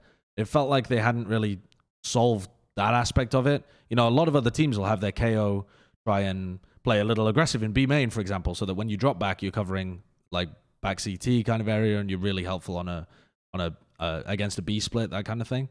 I think that's because you're watching Zelsis and you're trying to expect that Sick should replicate what Zelsis is doing. But I think he was doing a lot of stuff off of Cat for enabling tens in mid, for example. Like I don't think it was set up like that though. Plenty of pop flashes in mid. They had pop flashes in mid, but it wasn't coordinated with tens from what I can remember. It was just it definitely was a couple rounds. And it didn't always work. Actually, I think there's one round, Kurt. Specifically, yeah. It's like my first clip. Sick tens dying, but Dapper goes crazy. It's them trying to pop flash in mid, dying because they get diffed by Ben, who was absolutely insane. And they die, but I think it was still fine for me. I like that type of thing. I like that play because to me, that's what Sentinels is good at, is things like that, where it's like these little one-off tactics that are consistently finding random value, right? That's the type of stuff I like from Sentinel. That's why I'm happy. Before they were not doing that. That's why it's like it's not new. It's just last week they were not doing that. But for example, in that clip, I mean, if you can run that clip back, Kurt, the reason that I don't like this is because to me it feels like it's just recycled old stuff from their Phoenix comp that's not even well execed. For example, there, right? Tens gets that first pick, and the idea, I think, is that he's going to swing back onto the angle with the flash coming out from Cat. And the timing is just all over the place. The knife goes towards tiles, there's a res up, and Tens just walks back onto the angle. None of the people at top mid have flash whatsoever for him, whereas that would be a cool way of doing it, right? The flash gets the players off the angle, Tens sets back up, but it's so poorly exec that it's just Tens walking out to die, and then Sick, I guess, wasn't smoked off or something. I'm not as mad about the Sick point, but like the actual coordination between them is lacking there. And if that's where Sick is playing and that's how he's trying to help, it doesn't feel smooth to me. It doesn't look like a V1 or what OpTic are doing or what Cloud9 are doing, where you can tell each thing, the timing is drilled. It feels more like, I don't know, like not exactly on the fly, because there's a clear plan at the beginning of the round, but maybe unpracticed or undrilled or something like that, where it just doesn't end up working because your timing is off. Mm-hmm. Do you know what I mean? There, I mean, that's my read from this game was like 100%. they don't actually look cohesive yet. And that in my mind is going to not only, well, I don't know if it's going to get ironed out, but I still like it. The more time, right? Do you mean just like the more time they play together, the better these kind of ideas will be fleshed out? No, because this shit should be ironed out already, like if I'm being frank. But that doesn't mean that it's not something that they should go for, right? Right, and right. previously they were not going for it. Right. That's the newness from Sentinels that I really like this week. And why I think that we're overhyping the possibility of them, not making it through to Masters or whatever it might be, because I still think that they're one of the best teams in NA, especially if you watch the next two maps as well. Like Ascent there was some good stuff in my opinion, but yeah, sure, we could say it was mostly bad. But the other two maps, it's just clean. They work it so hard. It's just so hard to play against them because they're just choking you out the entire time. My big question mark comes, what the hell does the rest of their map pool look like? Because they've actually only won on Bind and Haven so far. So, they've beaten two teams they're expected to beat on the two maps at the top of their map pool, probably, Bind and Haven. And so what does their icebox look like? Do they have a new comp? Is Shaz still playing the Jett? Is Tens playing Reyna? Are they swapped over? What, sorry? What are they banning? They're banning Breeze. And Split. Yeah, Split. They first banned Split last time as well, which was a big question mark, right? Because Tens was playing, he tried Raze, it didn't work. He tried Jett, it didn't work. They were the two maps where they got eliminated from previous tournaments. So a lot of question marks about that kind of stuff too. So, I think they banned probably Breeze specifically against NRG because it's their best map. Yeah. I would expect Split to be their normal perma ban. NRG bans Split. Yeah, and NRG bans Split anyway. So I would expect Split to just be their perma at the moment, which is an interesting look overall. And the Fracture. And the Fracture looked weird too when they last played it as well. It went from looking pretty solid when we saw it to looking kind of strange the last time we saw it. It didn't look nearly as strong. So their map pool is suspect. They looked good at Fracture and Champions though, and obviously it looked bad this time. I'm just Josh, you pointed out so many things that they just were not doing. That's the type of stuff that I think will get ironed out with time, because when you kill Sentinels, it's like a Dragon Ball character, man. They just come back and with you believe in the anime out of the world. No, 100%. With Sentinels, yes. In NA, yes, 100%. Yeah. All right. Well, you were just discussing Fracture there and Sentinels playing on it. The team that really impressed me this week was not necessarily version 1 being able to beat Rise. It was actually OpTic. And I know that their opponent is not as top level, I guess, when you're considering version 1 beating Rise and OpTic beating NRG. But holy shit, did this look ironed out to me. I was so impressed by OpTic's play on Fracture. They had a ton of good stuff cooking. And they were a different team. Yeah, they look like a very different team compared to the Rise game. They look like a completely different team. It was insane. What a turnaround, honestly, from the OpTic guys. I think as well, it's like Victor carrying forwards the kind of narratives that were circling him around champs. Obviously a lot of questions about his performance when he had COVID and the team's performance, how much that affected it. Victor in general played really well, but these guys, they really had a great idea of how to play Fracture and what they wanted to do on Fracture. And I think in the interview, I can't remember who it was they interviewed on the OpTic side, but one of the players ended up saying it was Marv. Marv was saying we've only actually recently been playing it, but we played the comp that we think is good on it, and they've adjusted pretty quickly, I think, to how it should be played. Which shows he said we only figured out how to play it really quickly. So I don't think that really recently. I don't think that necessarily means they were only scrimming it for the last week and a half or something, but they had an epiphany moment by the sound of it a while back and realized, oh shit, this is how you play. They look good, man. I don't know. A difference in. It's weird to say, but it feels like a difference in attitude. But how the hell do you tell that from watching the games? But it was less loose. It was less leaning on old playbooks. It was more like they had come with their homework done. They drank their milk. They were getting ready for bed. They ate the peas. They were being good lads. You're and mixing they did their up prep. So many different references there. Yeah, I really liked. This round, for example, they take tree control early, and then they go underneath, which is a really classic B-leaning default. I love this Viper wall, by the way. I haven't seen many teams do this. Maybe you guys have when you've been looking at different teams running Fracture, but normally I see teams using their Viper Wall to cut off Jenny and Canteen the opposite direction from bridge side. Whereas this wall cuts off Canteen, Jenny, and it gives you a smoke in tower. So you can save your Viper smoke to take a Hall's control. And that I think is massive. I don't know why more teams aren't using this Viper Wall. Or maybe I've just missed that other teams are, but when I was watching this, I was like, I've seen another. What's I that? saw Crew using this. Yeah. Right. I really like it though. It seems like the best default wall to be running all the time on Fracture. They had a different wall that Crusher used for a fast play that they ran on B against an eco round that also looked pretty decent, but yeah, they looked very drilled here. And all of their players playing different roles. FNS playing Sage and Breach in this map. Ye playing Chamber, but not a I'm going for kills chamber. Like, I'm letting Victor be the star player, and I'm just going to hold on one area of the map, and if people push me, I will kill them. Yep. He did a great job. I like the Yamber a lot this week. The Yamber was a lot better this week in terms of how it fit into the system. Yeah, I would Last agree. week, it did not look nice, really. I think it locked him down way too much. Like, a player like Ye, you want to give them agency, but on a map like Fracture, when you have your comp has an identity, an idea of where you want your players to play, it works for this purpose. I also think Chamber just might not be good on bind.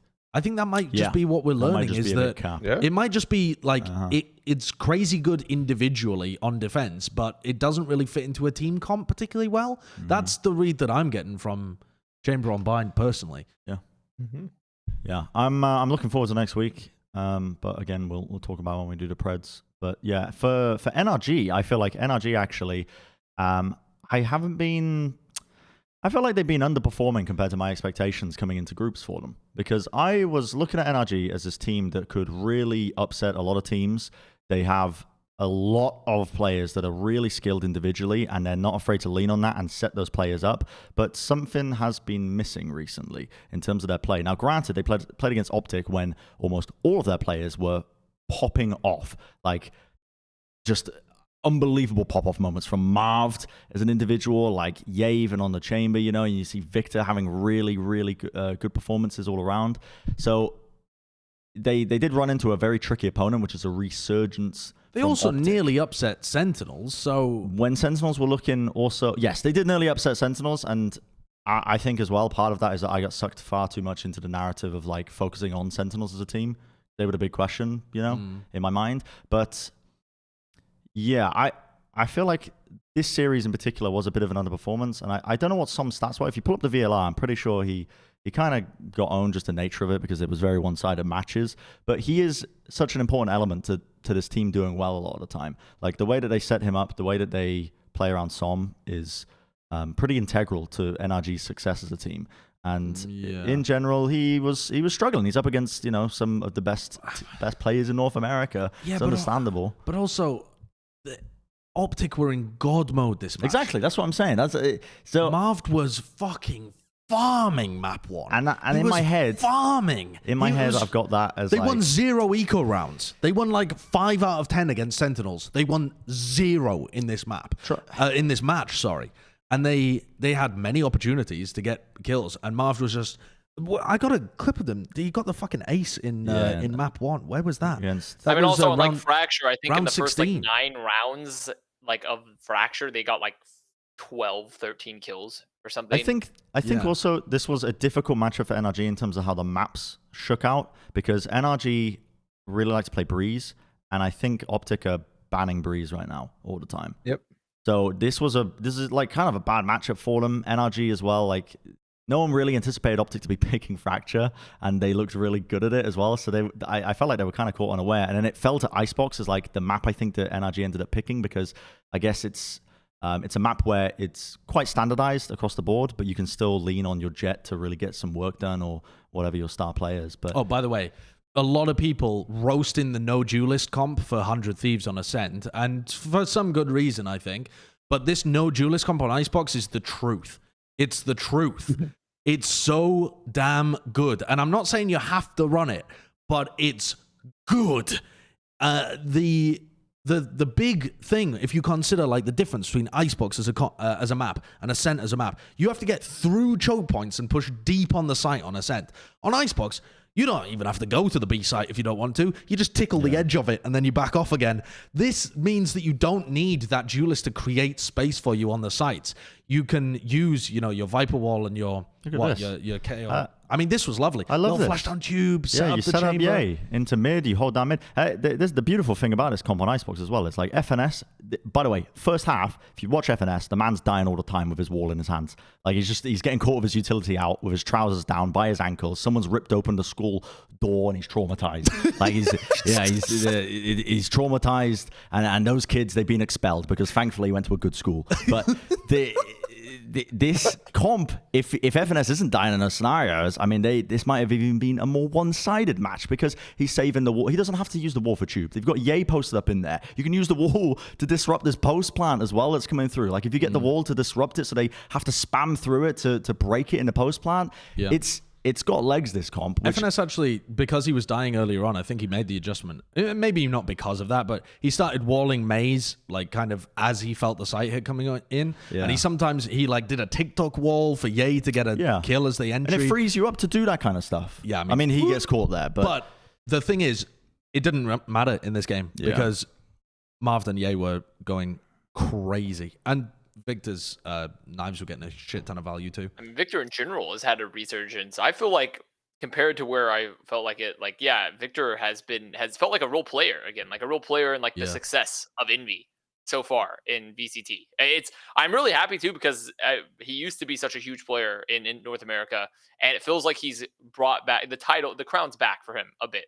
He looks amazing right now. Victor looks so fucking good right now. Honestly, he looks like old Victor. And that's for food. That's awesome when he's the star solo duelist on Fracture, right? When you can give him all of those resources, and it's like going back in time. It's like, Victor, remember when we used to give you all the resources and you used to carry us? Can you do that again, buddy? And he's like, fuck yeah, I've been waiting for it. I've been waiting for months in Ye's shadow. Give me the chance, coach. And he just goes out there and pounds. It's really cool. Really cool. All right, well, jump cut to the predictions. Wow, what a jump cut. Right, let's take a look at our first week 3 pred of NA challenges. The first one, and by the way, Curtis has cooked up some fancy little graphics, so prepare to have your eyeballs turned inside out. Are you ready for this one? We're going to start with a doozy. It's not really a doozy. Cloud9 versus Evil Geniuses. Whoa, po, po, po.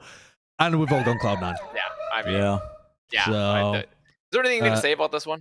I don't think there is. Not really. much. Yeah, not much, unfortunately. Let's just do it again. All right. Next one. The Guard v Exet. Ooh, now this one is spicy then. Okay, so the Guard and Exet actually have a bunch of history. Kind of, right? Yeah. They played against each other multiple times. They've played each twice in BO3s, I think. The first time Exet won, the second time the Guard won. I believe I'm right in saying that. But also I need to say who won what for the audio listeners. Apologies, people, if you're listening on Spotify or whatever. I'm going to ooh and ah all the fancy graphics and not give you the information you need.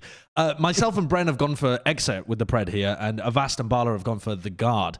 In that tournament, though, where the Guard beat Exet still went further than them and actually ended up winning the tournament that they were in. I can't remember exactly where the Guard finished. I want to hear from Connor. Why have you gone for the Guard? I pretty much hit. I explained it earlier in the episode. They hit all my boxes for bat chesting. The bat chest boxes. I really do believe in the Guard. I think their structure. I think I like their map pool. I like how they're playing the game right now. Overall, it's not that I don't think that Exet is not a fantastic team. It's just currently when I look at Guard and I look at their game currently and how they're playing, especially when it seems like they're heating up as time goes on too. Like they're actually starting to unlock Saya player and that fragging power as they go on. It's been more and more time. I feel like Guard is an overall. I just feel better about them as a more complete roster moving forward. I have more confidence in this team.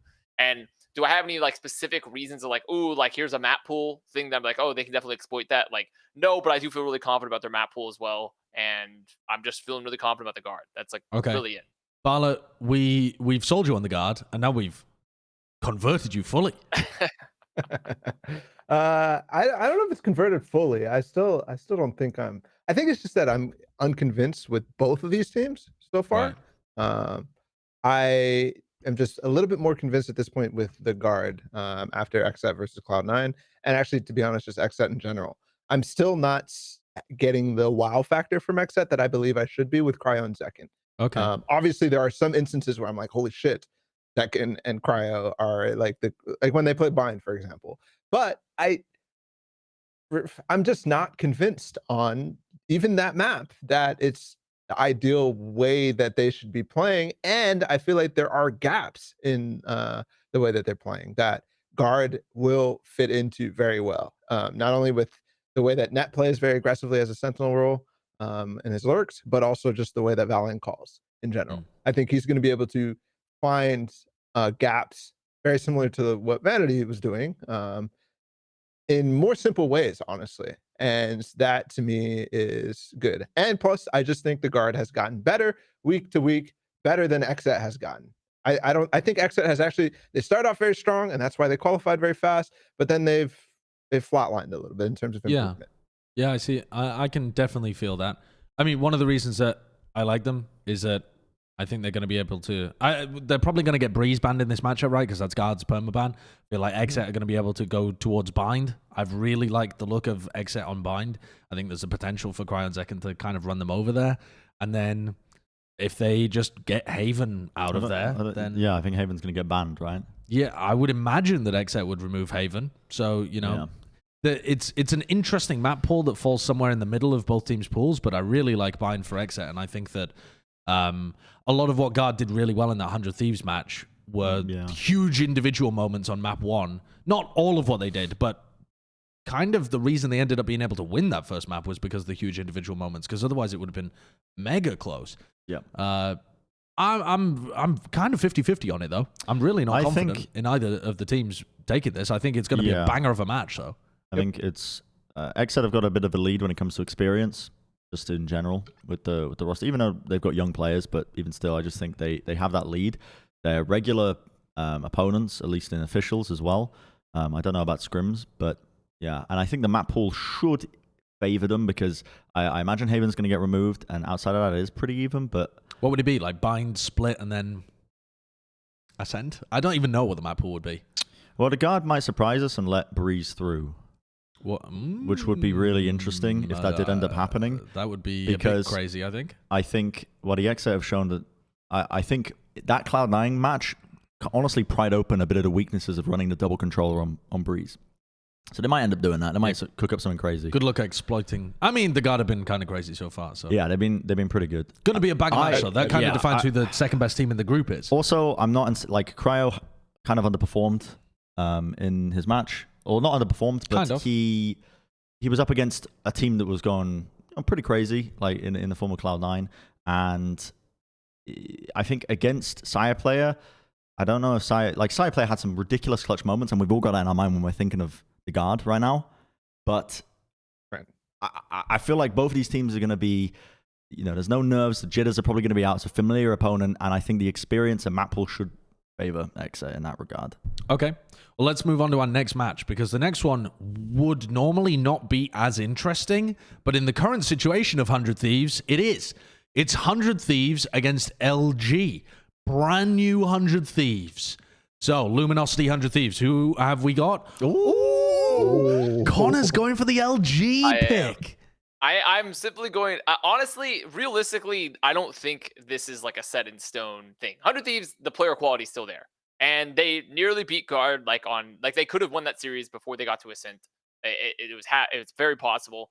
But I am sort of channeling the spirit of Wyatt Rivers here a little bit, who's on the podcast right now, because he loves LG. And so I'm doing I'm letting his spirit flow through me and think like, oh, LG is so fucking good. Their Moose is so ratty, and B-Dog and Mata will pop the fuck off. And, but they do have some strong talent on this team. I think they're still really messy. But I don't see how 100 Thieves is also not fucking messy with 2 new players. Sure. And after getting 13-0 versus the Guard. I just don't see how that team is also not going to be like post rom-com high school party messy. Like I don't see how that shit is not going to be messy as fuck. Like it seems impossible to me. So I simply just see an upset potential is the main thing. I'm seeing a roster that's been staying together, that has good players and some strong potential on it, versus a roster that is in turbulence and has now kicked 2 of its players and brought in 2 brand new players, right? And I'm just simply I'm speculating. I'm hardcore speculating. It's a Warren Buffett moment right now for me. It's not a bad punt, honestly. If there was a time for a big upset, it's not even that big of an upset because we don't know where 100 Thieves level really was because they lost those 2 matches. But it would be now if LG was going to get the win. I think it's surprising that 3 of us are going for 100 Thieves. I agree. Yeah, I thought that everybody was going to go for LG. I think the player quality is still going to be good enough to get them over the line against LG EG. I think that's why I think the reaction of like blow it up is a bit crazy because they still would have been able to make it into playoffs. I still think they're going to be able to make it into playoffs. I think they can still beat LG EG with this squad, even with only 5 days practice. I think I still think they're going to flounder in week 5. I don't know why. I just feel like they're going to fail in week 5. I guess it gets. You think they're going to get all the way to the end and then bomb out? Here's my experience with these situations where there's an IGL coup that happens. The people on the team who survive the mutiny get a little bit more confidence, and they end up with the new players getting a little bit of honeymoon period 100% of the time. In my experience. So the confidence is like we lived. Yeah, pretty much. It's like we lived. Bitch. It's not we lived. It's we won. Like we fucking won.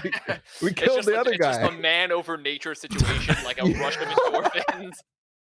Yeah, pretty much. That's how I feel it's gonna go. And then after that, I just don't see the idea and the culture working out for them. That's why I think they're gonna fail and stumble, and Brent's prophecy will become true in week 5. Okay. Well, half of it, because I said it was OpTic as well. Well, I mean, you might be predicting them to lose later on. So let's rattle through some others as well. We've got Knights v Rise coming up too.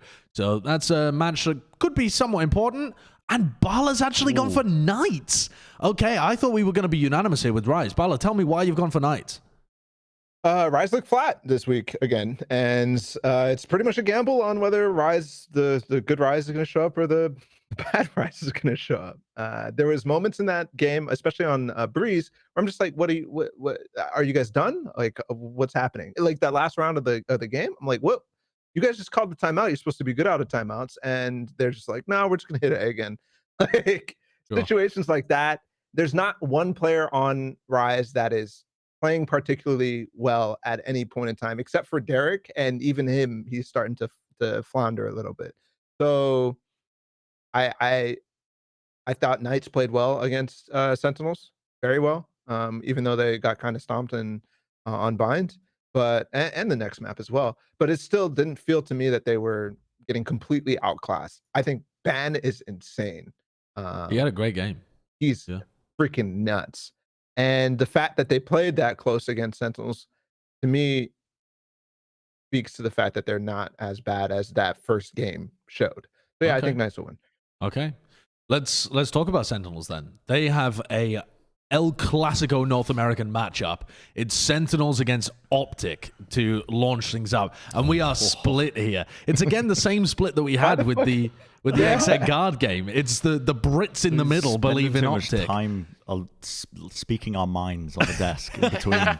We're sharing the same viewpoints. And then Avast and Balla have gone with Sentinels here. I'll just speak to why I think OpTic look good. I think that opening game where OpTic lost to Rise, I was noticing a lot of experimental stuff that they were doing. You know, Ye playing the Chamber of Bind, these weird things that they were approaching with Ascent.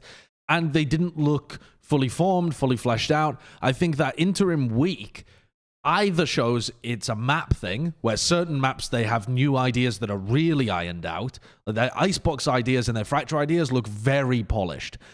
So that might be a map pool thing, which could be a bit wobbly. Or it might just be the case that they have been smoothing things out over time, and they're slowly developing into an incredibly polished team. I'm unsure as to which is accurate at the moment, but either way you slice it, I think OpTic are doing fine here. I've got a dumb reason for OpTic.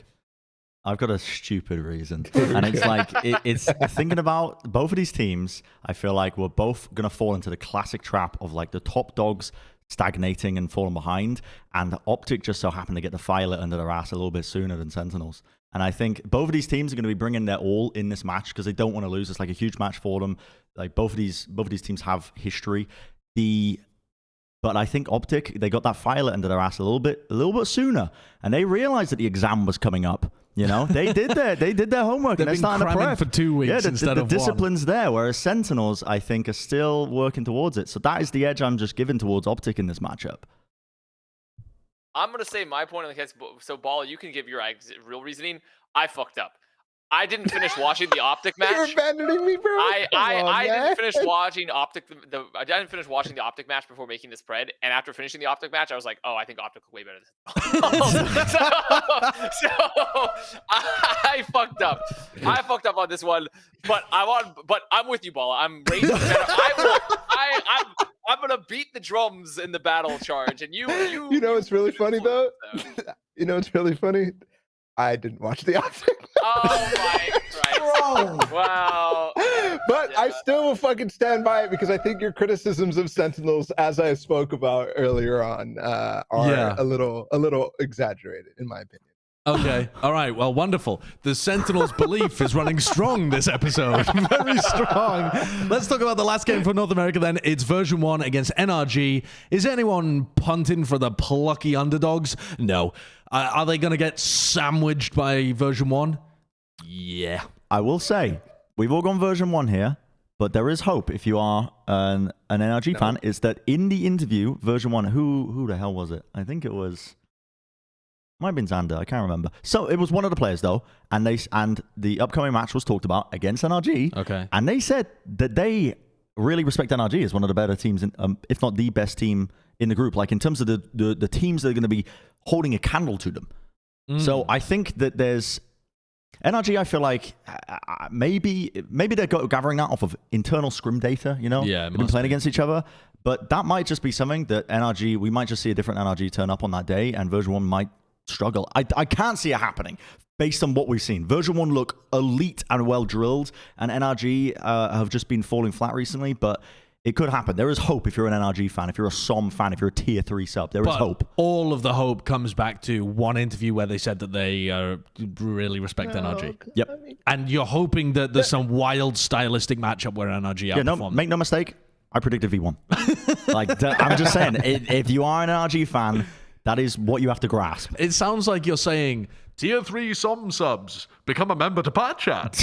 We'll give you hope. I'm trying to appease, you know? I'm trying to appease here, trying to earn a bit of money. This is a recipe for disaster. I'm just saying that screenshot is going to go. Yeah, it really is. These screenshots are very usable by team social media managers. They are very usable. Well, let's talk about one of the moments where the pred was made. Someone put their money where their mouth was, and by God, they were correct. FPX upset Gambit, EMEA time, and Balla was right. Balla called it. He said he had the little hint in his soul, the itch in his back. Oh, it's Gambit playing against the CIS team. Oh. You were correct. And I just want to give you those props before Avast breaks down the game. Well done. Thank you. Yeah, no, I just felt it. I don't know. There was literally nothing, no facts. Just was my brain was like, this is wrong. And I just was like, okay, cool, go for it. I did watch the fracture map, and my God, it was all over the place. It was towards the tail crazy, end. wasn't it? I mean, it was wild. Even just looking at that timeline is wild. I couldn't believe what I was watching. I was eating my toast. I was getting ready for the day. I was putting carbohydrates in my system so that I could enable my brain for the future NA segments. Yep. And FPX is up 12-3. And I think at 12-3, Pansy and Hypoc joked, feels like it's going OT, doesn't it? And it did. I think during this as well, the storm was hitting the UK and Pansy's internet was going in and out. She said she was losing tiles off her roof. Yeah. There was a huge storm that hit the UK, and she didn't know if her internet was going to hold out, and the game was just going on and on and on and on. I saw that, dude. It's such a poor... It also... when remember we also talked about how... like, was this the match where like it's going to be... Was this the one we're talking about where like we're never going to remember this match like moving forward, or was that some other match where we're like... I can't remember. I can't remember, but either way, this match was remembered because also the fucking humongous storm hit the UK at the same time. It was like an omen from God that FPX was going to beat Gambit here. And I have to say, it was fucking crazy. I thought and I also can definitively say too, the Artist Jett experiment has been concluded. The data's in. It's pretty good. It's not bad. It's not bad. But we have a couple clips here, and I actually really liked what, comparatively to their match where they played versus Big, where they looked messy as fuck. What they were doing before, other times during this match, what they were doing here was great. Like, they looked polished. They were having great execs. Ooh. This was not so good from Shados. He slept himself. But I do think overall they had some good moments in this match. Kurt, if you want to go to... Oh, actually, this is the first clip anyway. So yeah, this clip's really cool because this entire map series was like a Xiao masterclass. Xiao played so well during this whole series versus Gambit. You see that he's playing split here, controlling the extremities. He has still multiple stars remaining for this post plant. And he did stuff like this like all the time. His star usage, his individual play was really, really good throughout this series. You know, there's the first suck. He's like, oh, fuck, I'm sucked. And then, you know, he's going to win this just by playing the time really well. He has another star. And, like, Chronicle's over here like, oh, my dick is flat. My dick is totally fucking flat right now. Like, it's really sad. But this is just overall Xiao just having a masterclass series. I think Gambit played well during Fracture. They just didn't look like the Gambit you always see. Well, it took them a while for like players like Chronicle, I think, to come online in particular. Like, it seemed like they started kind of slow at points throughout this series. I think starting Nats with Fracture too, from what I remember, had a pretty... But also what you were witnessing from Gambit, when Gambit played against Liquid, they look like a hive mind, and they're winning every duel. They're just swinging and rolling Liquid. And then in this game, Shados throws his slow against the wall. Chronicle misses a brimstone molly twice. Like, people are fumbling the basic elements of their kit, which was weird to me. You just don't see Gambit making such a large series of individual errors. But FPX really played really well. Like, they split the extremities. They have Zipban's ult here to make sure that they can't push too heavily. Also, in this round, though, something really fucking dumb happens, and Sagetsu gets, like, a really stupid spray. Yeah, I mean, like, that's a crazy spray. That's wild, isn't it? And then, you know, they coordinate together there to just make sure that they get the kill. But I thought FPX came in with a really good idea of how to break Gambit, and also Gambit dropped their spaghetti everywhere. And that, to me, closed the gap between the two teams, and it was still 17-15 first map, and then 14-12 final map or something?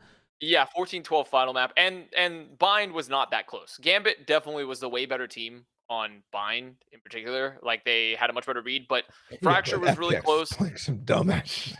Yeah. Yeah, I mean, their comp on Bind was...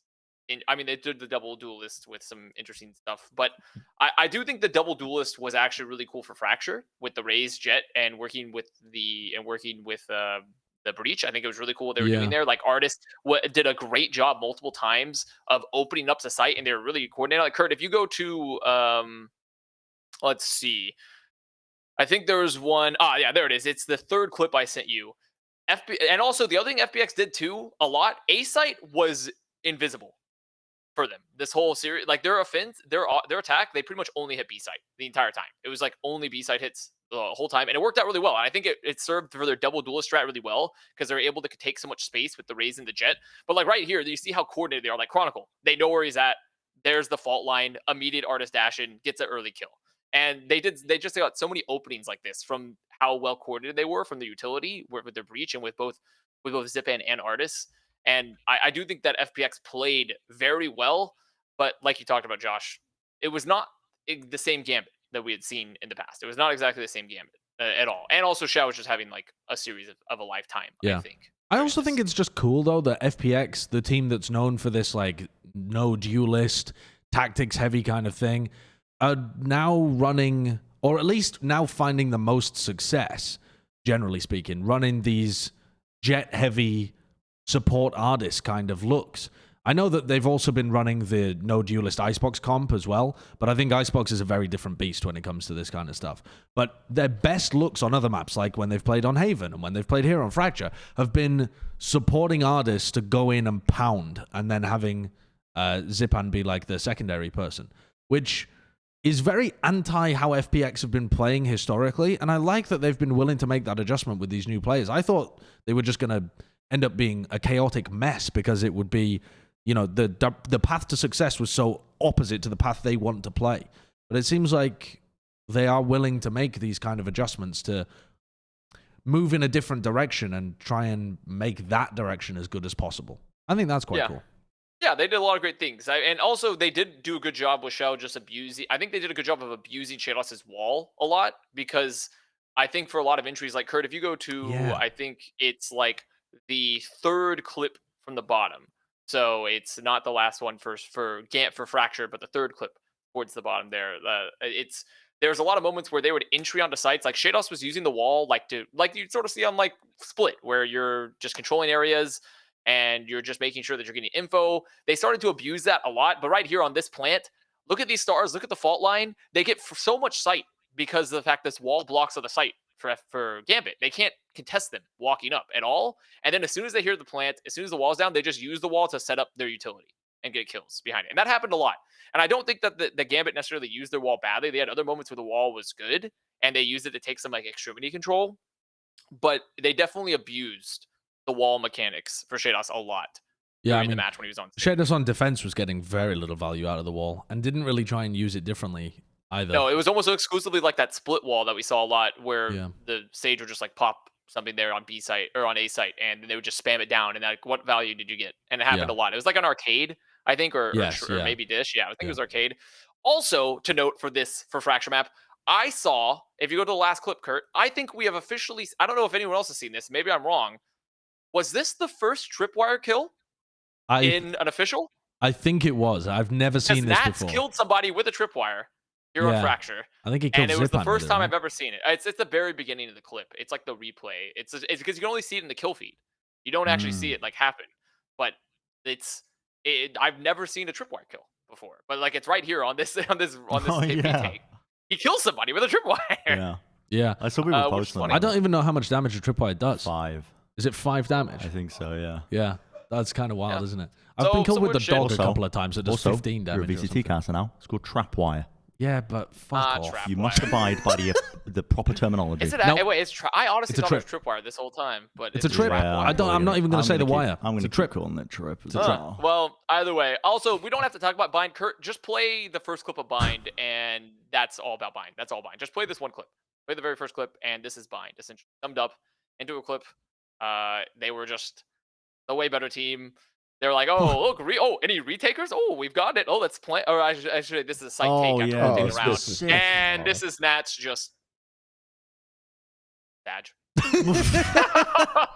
That was hilarious. It was like the universe conspiring against FPX as well, that they just happen to have their only player that's weak go for the plant there, and there's a molly coming towards him, and the time's low. 5 seconds left on the clock. Yeah, it was. But and that was just the Bind difference. I have to bring it up. This is 2 weeks now. That was the only memorable Nats clip. Sure. That's scary. Yeah. Fair. Nats has not been their big player. It's absolutely been Chronicle, I think.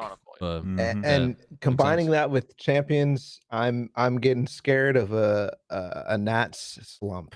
That is my biggest fear right now. I think it's difficult from Nats' perspective to constantly be an innovator on Sentinel when everyone learned from him at Berlin.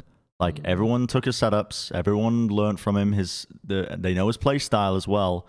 It's hard to keep that innovation going. I think that's reasonable in the short term, but not in the long term. I think it'd be interesting to see more Nats okay. My argument. So here's the argument I'm making though, is that if he is going to be cooking up stuff and innovating and pushing it forwards, because the improvements you make as a player, as a Sentinel, come from knowledge-based things that you're trying that other people can't get a read for or aren't copying. There would be an argument to be made that he shouldn't be showing it in groups. Does that make sense? Yeah. Sure, so, like, certainly. If save he it has for a the big different moments, setup, then like it if you had, like, it's so knowledge based that, and especially because he's a target on his back. You know, everybody's looking at Nats for those improvements. If he does something new, next thing you know, most people are using it. Yeah, I mean, somewhat reasonable, but if that doesn't then result in him looking insane in the playoffs, then that doesn't really hold up. I just think it's a bit different compared to like a Jett player having a drop in performance. Sure. No, it is much more about like what creative stuff are you doing. Yeah. But I don't know. But not always, which is not always. Yeah. That's what made him scary, is that he could play duelists. I can't remember. I don't think has Gambit put Nats on Chamber at all? No. I Only tried Chronicles played Chamber. I mean, that would be interesting, but Chronicle I think it'd be was playing pretty the Chamber for them. interesting to see Did they what not they put Nats on Chamber? I can't remember if they have, honestly. They had Chronicle play Chamber. I'm pretty sure they haven't had Nats play it. Anyway, I think it'd be cool to see him I would like to move on to the next one. I want to talk about Guild Acend. That was a banger of a series that happened between the two top teams in Group B, is that? And Guild came away with the win. Last week, I was talking about Guild, and I said I didn't feel like Safe had a great performance. It looked a bit underwhelming from them, and I was worried that, all right, you're going up against CNED this week. How's it going to look? Maybe Safe isn't all he's cracked out to be on Duelist. This, I've got to say, first of all, I haven't watched the match yet. I'm planning to VOD review it. But from what Safe was tweeting and from the stats and stuff like that, it doesn't seem like that happened again. I mean, it seemed like that might have just been a temporary week 1 dip. Balla, did you get a chance to catch this game? I watched the first map, so not really telling much. He was definitely better, but I think the second 2 maps were the ones where he was much better. Yeah, he finishes the series plus 19, which is pretty dumb crazy, isn't it? And yeah, he went nasty on Breeze. Especially considering they have Split and Breeze. First of all, though, I've got a kind of question with the map pool. How the hell does Fracture end up in there from Acend? How does that occur? I mean, they've looked tragically poor on Fracture every single time they've played it. How many rounds do they have as an organization in total on Fracture? I think it might be 6.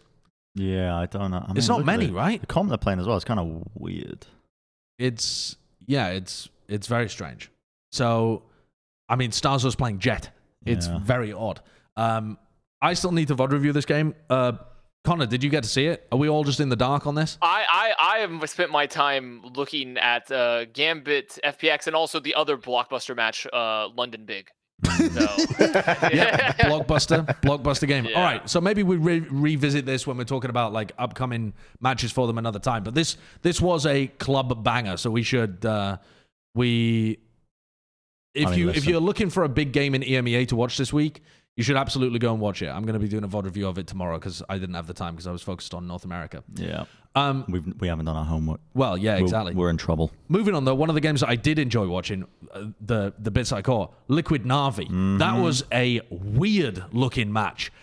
Team Liquid cannot stop innovating. I love it, though. I mean, they just can't help themselves. They have to do something new every time. But I love it. It's kind of cool, and it kind of is bonkers sometimes. I'm going to tell you right now. So I was looking this up, and I thought, okay, with this match, I am going to focus on this Neon comp as the big talking point for this. Sure. So I literally went through, and I in painstaking detail, I have analyzed every frame of the first map, this Neon composition. And the clips where I want to start as well, Kurt, is round 3 when they get their first buy round online. But when you play this comp that they've got, so let's just talk about a comp to begin with. They've got Neon, which is already unusual. They have KO and Sky, and then they have the Chamber as the Sentinel, and of course the Astra. So there's inherently some weaknesses with this already. You're not playing Sova, you're not playing Jett. So you're going to be missing some tools or some usual stuff that people do on Haven. But I felt like Liquid, over the course of this map, I felt like they did a very good job of compensating for a lot of those weaknesses, including, look at this A lobby pressure that they can put in here. They shove in a stun. They shove in a knife from bottom mid as well. It means you can actually put pressure into A lobby without moving your KO, Nevera, away from mid and garage control. So it's really nice the way that they essentially are able to just apply a ton of pressure with, again, regenerative utility. The knife, the sky flashes, things like that. And they put a ton of conditioning into A lobby. And I was thinking, as I was watching this, I was like, okay, well, clearly they can absolutely pound the utility into that one area of the map, and it's really sick. But it probably leaves weaknesses in C-splits and things like that, which Navi do later start to exploit a little bit more because they know that one side of the map has got less resources dedicated to it and there's windows for it. And there were some fantastic moments from Navi as well when they opened stuff up with just some individual plays. But Team Liquid have I'm assuming this is the comp when Sliggy said our players have cooked up something special. Oh, when did he say that? He said this in an interview. Or so, I can't remember where it was, but Sliggy said our players have. I believe it was Sliggy. He said our players have cooked up something that they really believe in. It's like I think his wording, and I think this is the comp. But I think that they've done a great job of mitigating this because they don't really have to solve for the mid-round information as much, which is a bit of a problem, and they don't have the Sova as well, like on the defense side, to deny a lot of post-plant utilities. But if you go to the next round of that one, round 4, because of all this pressure they're putting into A lobby, I'm thinking, okay, well, in this scenario, a lot of teams with Jets would like set up a Jet play with an op because it's not going to be contested as much. But in this case, they've got Yampy with a chamber, so he's getting his free op, the tour de force. And they shift their setup up. So they put Yampy over onto this side of the map as well. And they still put a bit of utility into it, but they don't miss the control that you would gain by having your Jet op there or anything of the sorts like that. And it's really quite nice. And then the subsequent round to this one as well is where you really start to see it shine through in terms of how Liquid like to play individually. Because all of these agents that are playing, they do shine individually where you are given a bit of creativity and freedom in terms of playing off your own utility with the KO Flash, the Sky Flash. It is interesting. They're all kind of semi-duelist characters. Yeah, they have some ability to play for themselves, but not as much as the duelists. And it really empowers their ability to retake and play the fundamentals off of each other. So, I mean, this round here, you can see that already they're going to be getting rewarded essentially for Yampy being posted up here because they've just maintained that control on A the entire time. And also he does something here that you just can't do on Jett. Is like he gets suppressed actually by the knife, so he doesn't have the tour de force. Has to wait around the corner here. He's like, oh god, he's got his rendezvous set up just behind him as well in the choke, and they're pop flashing through. But like you can't really hold this angle as a Jett with the op, you know, because as soon as you dash to safety, you're just going to get traded out by ETPs away. And you really start to see those fundamentals shine through. And if you skip ahead as well into the round 5, I didn't give you a timestamp, unfortunately, Kurt, because it's just one continuous clip as I'm bat-chesting over Liquid play in this comp. But they do showcase just, again, the flashes, the trading off of each other as they're retaking on specific sites. Now, does have weaknesses. Don't get me wrong, does have weaknesses because it means that in some instances, like the C split, you're really susceptible to. Just from them pushing hard into it. But they did a really good job of mitigating it overall. And one thing I want to see them add on to it further is, you know, we see a lot of KO players. They're like setting up their team with a flash or a knife or something. Just a supportive thing for somebody to swing off of. A lot of set plays, which is how Liquid, I think, have always operated as a team. Like it's been drilled into them to think about how you can play off of each other's utility in scenarios. This comp feels like that, and it should enable stuff like that. I didn't see much of it because I don't think they were particularly well drilled, but it was enough from them to get the win on that map, and I'm excited to see where they take it further because it was really interesting. And the Neon, I didn't really talk about too much, but the stuns are really powerful. Like you immediately get a lobby control off the rip just by sending one out, and it allows you to very quickly rotate over across Haven, which is a massive map. But Soulcast was able to support the team on C side a lot of the times because he's just zipping through the spawn, which normally you can't really do. I saw him using the wall to be able to entry into C as well, which is he had some cool walls. That's a very Team Liquid thing. They used to run Viper on Haven and run that Viper wall that just kind of cuts into the C site and means that you can sometimes lurk into C. I mean, that's the same thing that people do on... round 12 is an interesting Soulcast wall, just real quick, and then we can move on from this point because I don't have much more to say. But round 12 of the first half, Kurt, very, very final round of the first half, is you start to see... NAVI is starting to recognize that it's weaker over towards C. And they're getting consistent plants on the C site. And Soulcast, they don't actually end up playing the retake. Team Liquid don't win the retake on this one. But Soulcast has some very intriguing usages of the walls from like these mechanics. You'll see it when it splits up the site as this progresses. Yeah, Neon, a lot of people are focused, I think, on the ultimate. But if you can get value out of the wall and the stun, that's where she's going to be useful. And it was... I still think there's work to be done as well because they were just prioritizing the orbs and Soulcast, like that A-long control, and just giving him the orbs. And the orb's good in some scenarios, but it's lacking in others. And I think you're going to see here where it's lacking, actually. This is a perfect example for it. So you'll see the wall go across. This is really dope. See, look at that. Oh, that splits up the site for the retake. Sick. It's pretty nice. You just do that over the roofs, and because the invisible projectile isn't intruded, then it just goes straight through it. And then Soulcast pops the ult, but it's kind of useless in this scenario because they're holding this and they're just peeking him. You can't get consistent damage out. So it's they end up losing as well off the back of this. Like Soulcast in this scenario might have been more well received for whipping out the gun that he had, but yeah, they're still working on it, and it has legs. And I love that they didn't just throw it out there. Double op, by the way. Yampi had an op as his primary weapon, and he's using the tour de force. Yeah, so it's kinda... he runs out of bullets on the tour de force and has to try and pull out the op, and it's like, yeah, it's quite sad. It takes forever to pull the op out. Yeah.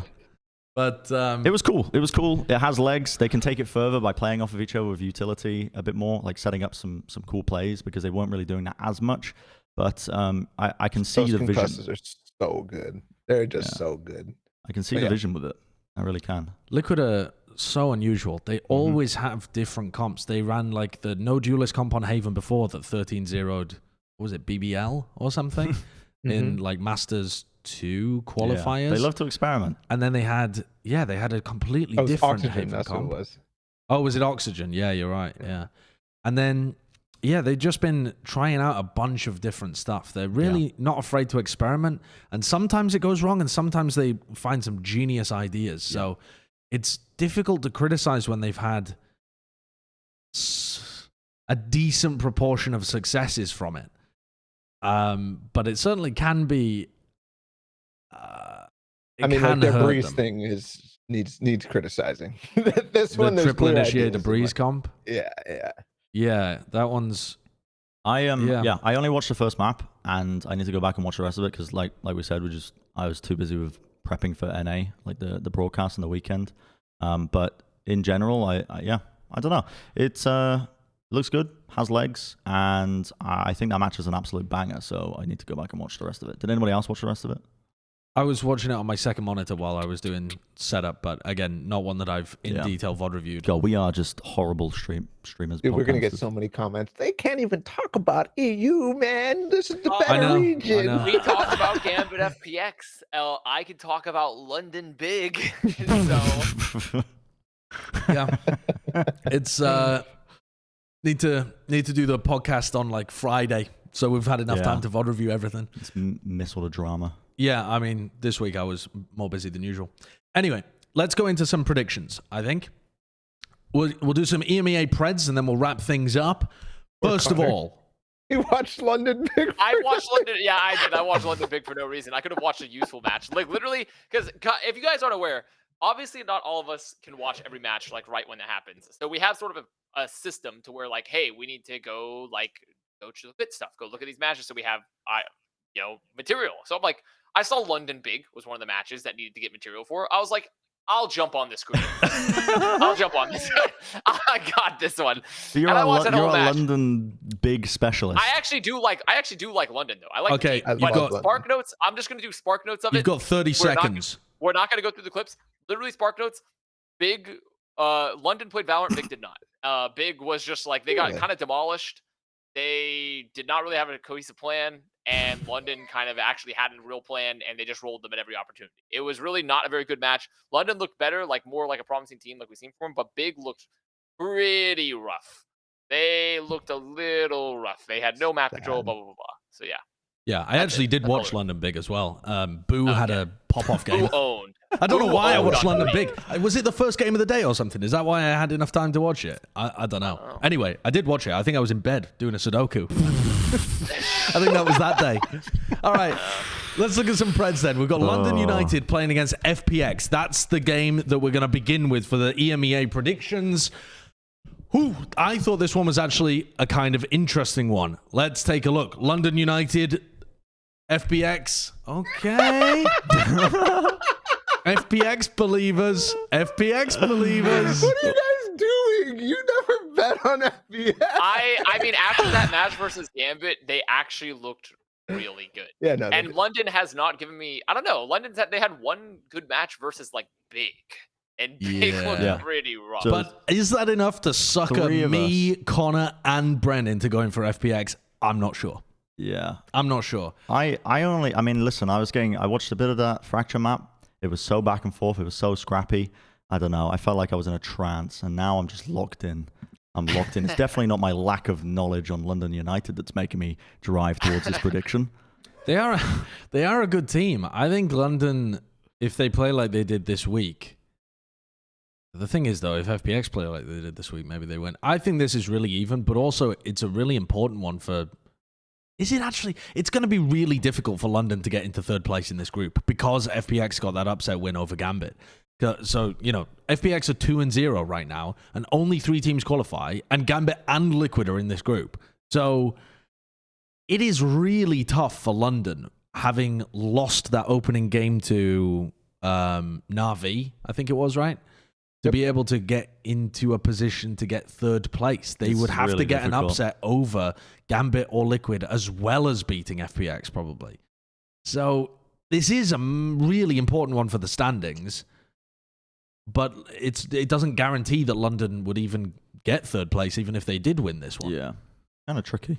Just the three teams making it through in the EMEA groups. Do not sleep on London, though. They are a good team, and if FPX pick Fracture into London, thinking that we beat Gambit on Fracture, we'll be able to beat everyone on Fracture. Look, I think London United are a really good team on that map, so that would be a really fun game to watch. Yeah, I mean. I feel like London is going to be really, really good. I think it's going to take a full season, but I just think FPX, dude, they're good. They really are, and I think they've solved a lot of their issues, and I think they'll make playoffs, and I think they could potentially even make a run at Reykjavik. To Reykjavik, sorry, I shouldn't say at Reykjavik.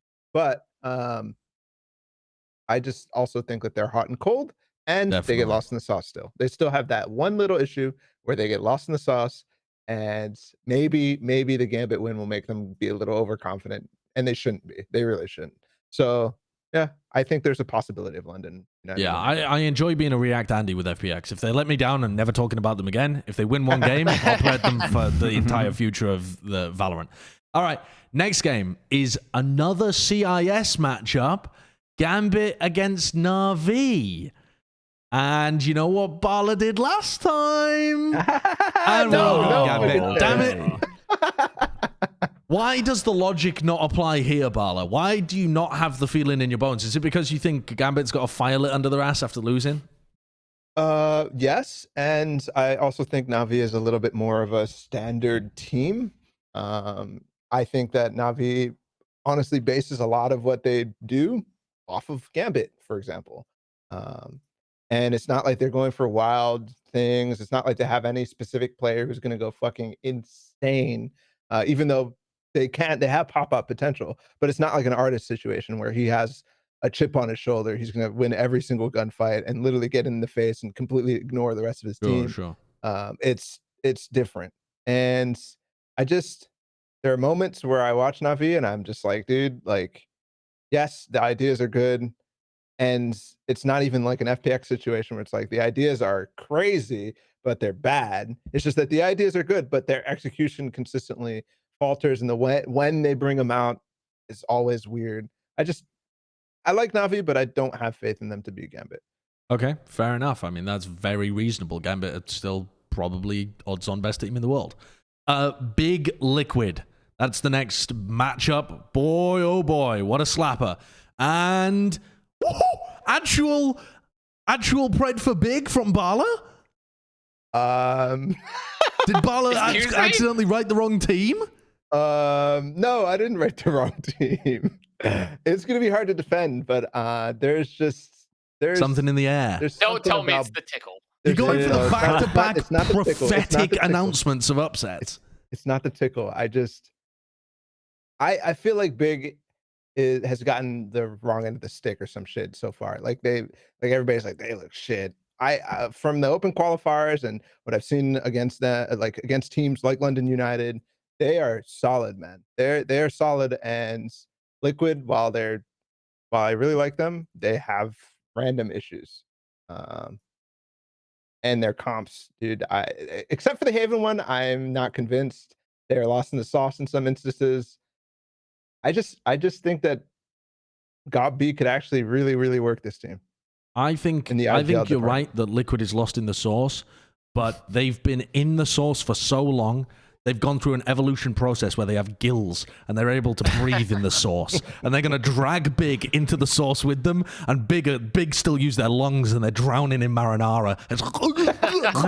And Liquid are just like little fish that live in spaghetti. In marinara. Yep, fish that live inside marinara sauce. Are you upset over the sauce or like what? Do you want an Alfredo, Bren? No, I mean, it's just I'm trying to, in this world building exercise, I'm trying to imagine a scenario where a life force not only develops on a planet with marinara available as a regular resource, but also a planet that forms marinara. Yes. It's a very Italian planet. Yeah. All right. The next game is Guild Supermassive Blaze. So Guild, top of the group, SMB, ended up losing to G2 this week. All going with Guild. I think Guild are the real deal. Yeah. Anything to be said here? This is mainly, so. I mean, this is mainly for me on from watching SMB. I just think that they're lacking whatever it is. Every time I've been casually watching them in the morning just before the NA matches, prepping and whatever. There's Guild of the future. As much as I haven't watched that most recent SMB game. of the past. Yeah, and I mean, just SMB is just lacking something. Supermassive boomers. The next game up is a pretty cool one on paper. It's Acend Fnatic. It's two teams that have been up at the top before, made deep runs at champions, and no Fnatic believers. This one's going to be used in the social media. Yes. This one is a social media one when Fnatic get the upset. It's happening. I can smell it already. Yeah. But I also don't believe in the upset, and I haven't been that impressed with what Fnatic are doing. I think they've got some decent ideas, but it's not been amazing. They're just kind of muddling through. But also Acend were happy to go to Fracture, and that chills the core of my being. So as long as they ban Fracture under all circumstances, I'm feeling okay. Do you think Icebox will get through in the map pool?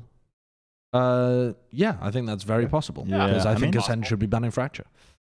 Fnatic could. Find might, because they ban Breeze. Dude, I mean, Fnatic, actually, Boaster said he wanted to play Acend on bind at Champions. I don't know whether he actually will, but he did say that after Champs. He was like, I want my title back of the best bind team. Yeah, if Liquid are the marinara fish, I think Durka is the icebox fish. He lives on that map. Sure.